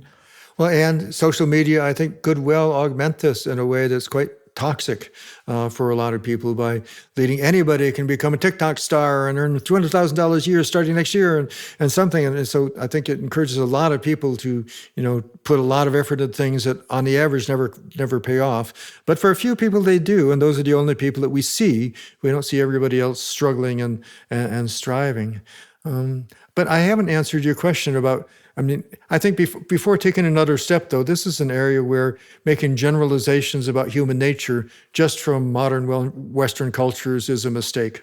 I'm guessing that this super striving and the like is amplified dramatically in Western cultures. Yeah, but I don't know.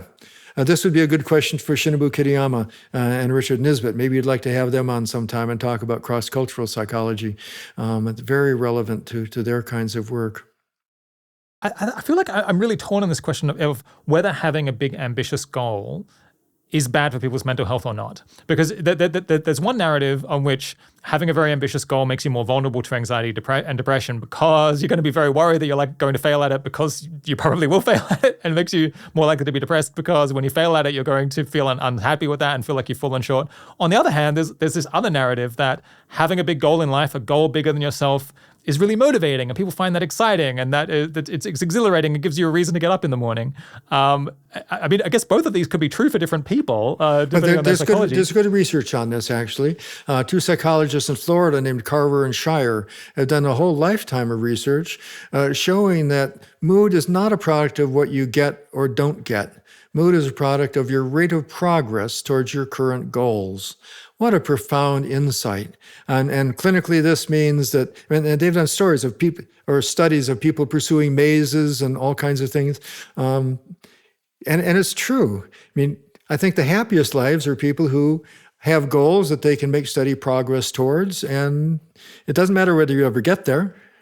But if you want to be a poet, and you're writing poetry, and some people appreciate it, and you get some poems published maybe even, you can feel like you're doing something profound and useful and interesting that other people appreciate. And you don't have to become the world's best poet and win prizes. You might keep trying for that, but I think you can have a very satisfying life pursuing that kind of goal. But again, there's other goals where people say, I need to be a billionaire by age 30. Go for it if you want to, but it's not going to bring you happiness, I don't think. And you're probably going to fail. So, but this comes back to clinical work again, Rob. Trying to understand what a person's trying to do and how it's going and where it's likely to go, I think is the absolute center of trying to understand people. It's the motivational structure of people's lives. And trying to treat people with anxiety and depression without doing that, I think it's like trying to do internal medicine without weighing people and taking their temperature. We really need to do, an assessment of people's motivational structures in order to figure out where they're at. It seems like some people can remain cheerful or really motivated, trying to accomplish some big global goal, even if it's not apparent that they're going to succeed. It's not apparent that they're actually going to become an MP. It's not apparent that the policy change that they're after is going to happen.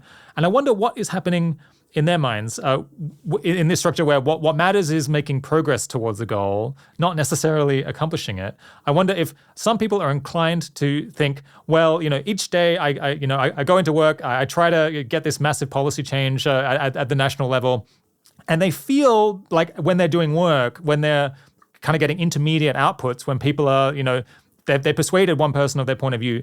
For some people, that is a reward where they say, yes, I'm making progress towards accomplishing my goal. Maybe other people are stuck in the mindset where they're saying, have we achieved the policy outcome yet? Is the legislation passed?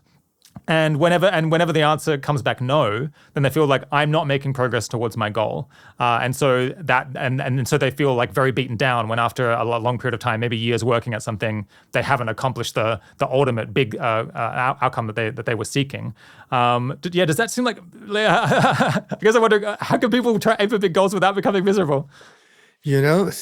There's a wide variation in this, isn't there? And there are some people who are really quite happy just, puddling along and doing what they're doing and not all that ambitious, and they can live very happy lives, and I envy many of them. And there are other people who succeed grandly. I mean, as a professor of psychiatry, I saw a number of VIPs who are vice presidents on their way to becoming president of their firms, or really wealthy lawyers and other kinds of things, and they were miserable because they felt like they were failures, because whatever they accomplished, and there's a feedback process here where often the people who accomplish the most are those who are most driven to accomplish things, and they sacrifice other things in life. And here's where it gets more interesting. People don't just have one goal, and it's not just a career goal. They have multiple goals, and life gets complicated because all of those goals interfere with each other. I had two cases at Michigan of young men, not so young anymore, in their 30s, whose whole goal in life was to become a famous poet. And you don't get a job becoming a famous poet, so what you do is you drive a taxi, and you write poetry in your off hours and when you're waiting for rides. The problem came up for both of these young men is that they wanted to get married, and their potential spouses were very reluctant to marry somebody who wouldn't have enough money for a house or raising kids. And that's a dilemma. This is one of those social traps where you have a big goal, and in order to pursue another goal, you have to give up one. And this is why we lie awake at night. This is why life is not simple, and glib advice of any kind won't cut it. I think we need to try to understand people one by one and try to help them figure out what they want and what's going to work for them. I don't know whether I'm doing my job as a good employee of 80,000 hours in saying this, but I'm going to say it anyway. Over the years, I have really come to be more skeptical of the idea that having very big goals in life, very big ambitions in life is good for one's personal well-being. I think there are a bunch of advantages, but it seems like for many people, it comes at a really large cost to the mental health, because, well, actually, I think the more common thing is just like feeling a bit down, having low mood. Because the thing that you're imagining and like the thing you're trying to accomplish, or you're thinking about so frequently, is something that is 99% out of your hands. It's 99% out of your control. And I guess it is such a big part of Anglo culture, and I guess within Anglo culture, American culture specifically, that people are strongly encouraged to have very big, ambitious goals. At least people who go to university, I suppose, or people who go to elite universities. It's absolutely drilled into us that we should be accomplishing great things for the world, and that is the natural order of things, and how everyone ought to be thinking about life. That it's almost hard to like step outside that and imagine that you could have any other way of living. But if you're making progress towards a goal, and especially if you're what you've created, it seems to me, is a group of people who are all doing this together. and who are helping other people to pursue their goals. And that creates a community. And I think when we're in a community trying to pursue a shared goal, that's the best possible circumstance if we feel like we're making progress towards that goal. But the other part of what you're doing with your group, if I understand it right, is, you're not just encouraging people to find a job in finance to get rich. You're encouraging people to find a position in life where they can pursue a goal that's going to make the world a better place. And I think those kind of motives often bring people together and give people a sense of meaning and process and importance for their life. And even if you can never accomplish it, we're never going to make the world the kind of place we want to make it, right? So should we give up? No. I think what you're trying to do is noble and wonderful, and people trying to help other people to find special social roles that where they can feel their work is meaningful. I remember back in high school, our teacher asked for what's the goal of life, and almost everybody else said happiness and money. And I said, I don't think so. It doesn't seem quite right to me. And I don't think it is quite. People have to strive for those things, but more importantly, people strive for meaning, and meaning comes from having some goal that's larger than ourselves and trying to pursue it. And I think that's what your group is trying to help people to accomplish. And to the extent that's possible, it's wonderful. But the flip side of that is it's kind of a luxury, isn't it? Because there's so many. It's an absolutely a luxury. It's 100% a luxury. There's so many people I see in clinic, and they need a job to support their family and keep their car going. And and this idea of devoting their working hours to something that's meaningful and fulfilling, that's not in the cards. And it's best if they don't try to give up. That they need a job. And on the other hand, one can also have different attitudes towards any job. I've just come back from a trip in Italy, and dining in Italy is such a pleasure because the food is better than any place else, except maybe France. But more than that, the social structure makes it very clear that the people who wait tables are very proud of their skills. And they take great pride in doing it well and providing a cup. It's just so wonderful to see people at all levels of society and the like having special skills that they're proud of and often feeling good, I think, every night that they've done their job well and been appreciated by other people. That's what we all want, is to be appreciated by other people. And unfortunately, there are a lot of jobs these days where people are not appreciated by other people, and that's a whole other problem that causes a lot of problems. Yes, I think the problem that I'm worrying about is absolutely something that people can only enjoy. It's a problem that people only enjoy when they're extremely privileged and they don't have to worry about their own material scarcity so much, and they're focused a lot on meaning. Not extremely privileged, just okay. I think there are a lot of people who can do things good for the world at all levels of society, and I think there are a lot of people at high levels of society who are trapped, telling stories about finances to trick people into investing. So there'd be this complete opposite cluster, I imagine, of people who become unhappy or anxious because they feel like they have no goal in life, because they are not deeply attached to anything that they're trying to accomplish, and they don't feel like they have a moral framework or a spiritual framework or some framework that gives purpose and structure to their lives. And that's something that I almost never see, I would say, because so many of the people I know are just extremely driven to accomplish something, and they know why. They're doing it in order to raise the well-being of other people or to make the world a better place. But I imagine while that carries issues, it shields you from this alternative cluster of meaninglessness. Yeah. So I find that I see that as well. And I emphasized before, I don't think even half of the people I see with depression are struggling with pursuing an unreachable goal. I think a lot of them are just depressed. And I think the system of brain chemistry turns off motivation for some people. It makes them think everything is possible, makes them think that they are worthless, and makes them think that nothing is worthwhile at all. So that's a whole nother ball of wax. I've managed to make having kind of large goals where I'm trying to improve the world in a big way consistent with also being quite cheerful and having quite resilient mental health. I think that the way that I've made that work in the long term is there is this big goal out there that you're ultimately trying to accomplish, but you don't think about that all that often. That might guide the kind of job that you take or the problem that you're working on. But then day to day, you have to kind of forget about that and instead focus on the things that you were describing, which is like the people that you're working with, the sense of camaraderie, the sense of like accomplishment that you've managed to like to get something done that day.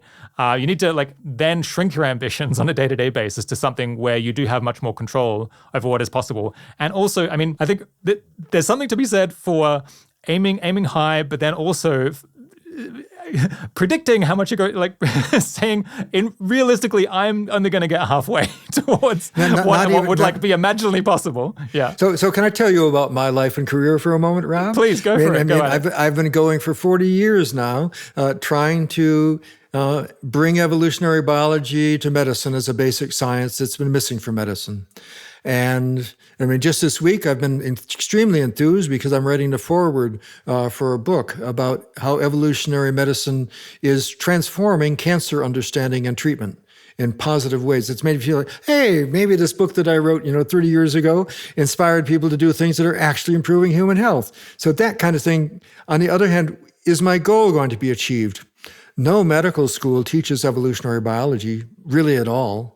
And it's looking very likely that my goal of bringing evolutionary biology to medical schools will never be achieved, or at least certainly not in my lifetime. What about bringing evolutionary biology as a foundation for psychiatry? There's been a great new interest. There's really a wonderful group in the UK called the Evolutionary Psychiatry Special Interest Group, run by Riada Bev and Paul St. John Smith. They've got a wonderful group of 1,000 psychiatrists, some who share their interests and are trying to develop evolutionary psychiatry, published a really good Cambridge University Press volume. But how much progress are we making in actually encouraging psychiatrists to learn these very basic principles and apply them in their work? Not much at all. Everybody's much more interested in psilocybin and other kinds of drugs and treatments and the like. And when I pull back and I'm realistic and I think, okay, Nesse, do you really have something that's offered that's going to make everybody's treatment better tomorrow? And I don't. What I have to offer is a new framework for thinking about these disorders in a way that I think helps everybody get a more appropriate perspective and do better research and understand their own lives better. But there's no instant cure, for something. You can't do a double-blind study about evolutionary psychiatry versus, it's a whole framework for understanding things that I think provides a more solid, what we call a biopsychosocial model. So why am I not miserable? Sometimes I do get miserable and just kind of angry and hopeless about the slow progress. What happened to Darwin's ideas, by the way? 1859, he published Origin of Species. 40 years later, at the turn of the millennium, the previous millennium, what did people think of Darwin's ideas? Most scientists have said, it was interesting, but it was wrong. Wow. Really? Yeah, they thought his idea of inheritance was wrong. It was wrong. And it wasn't until really the 30s and 40s that people started mixing evolution with genetics that recognition grew that this natural selection stuff was real. And it was only in the 80s and 90s that recognition really grew in behavioral ecology, that evolutionary explanations for behaviors and emotions were appropriate. So patience is necessary. And if in the process of pursuing these large and grand goals, we can find some comrades who share our interests and who can help us celebrate small bits of progress and people who share our enthusiasm, I think that makes life wonderful. Okay, we're getting close to the end of the conversation. I guess one final topic I wanted to ask you about is aging, a topic that gets closer to my heart with every year. I think it's so normal just to think, well, obviously organisms have to age and die just because like machines break down, humans just have to break down the same way. There's nothing that we could do. But I think evolutionary biology brings a slightly different perspective. From an evolutionary point of view, why is it that we age and in the way that we do? Well, machines break down because there's no way they can replace parts. But organisms can replace parts. A lizard can grow a new tail, and some organisms look like it can live almost forever by replacing parts. And there are big differences. And again, this takes us full circle from where I began in evolutionary medicine to where I am now as an aging person, and where we should probably wrap up this conversation. As an undergraduate, I had an aspiring teacher. His name was Patrick Milburn. I don't know if he's still with us, but he encouraged us to take on a really big project that we were very interested in. And I said, well, how about if we try to decide why aging exists? Because, genes influence your rate of aging. I think natural selection should have eliminated them. And bless his heart, he said, go for it, Randy. That's a very interesting question. I mean, most people would have said, you're too young, you don't know anything. But he said, go for it. Try. So I took the bus. This was back before internet or anything. I took the bus to the University of Minnesota and took my index cards and tried to look up articles about it. I never found the most profound article. I'll get to that in a minute. And I came up with a good idea. My good idea was that it would be good for the species if natural selection made some individuals die each year so that the population could turn over and the species could evolve faster and adapt to changing environments. And my professor said, that's brilliant, A+. Another professor in the same department said, I think there's something wrong with that, but I don't know what it is. And I thought, well, that's interesting to come up with an idea that one person likes, the other person hates. And then it wasn't until I got together with that group of biologists at the University of Michigan when I was 1980s, and I was trying to provide an evolutionary foundation for my work in psychiatry, I finally got my nerve up and shared my idea about how natural selection shaped aging to benefit the species. And they all just looked at each other and started grimacing and laughing. And they essentially said, you don't know anything about biology, do you? Natural selection can't shape traits that benefit the species.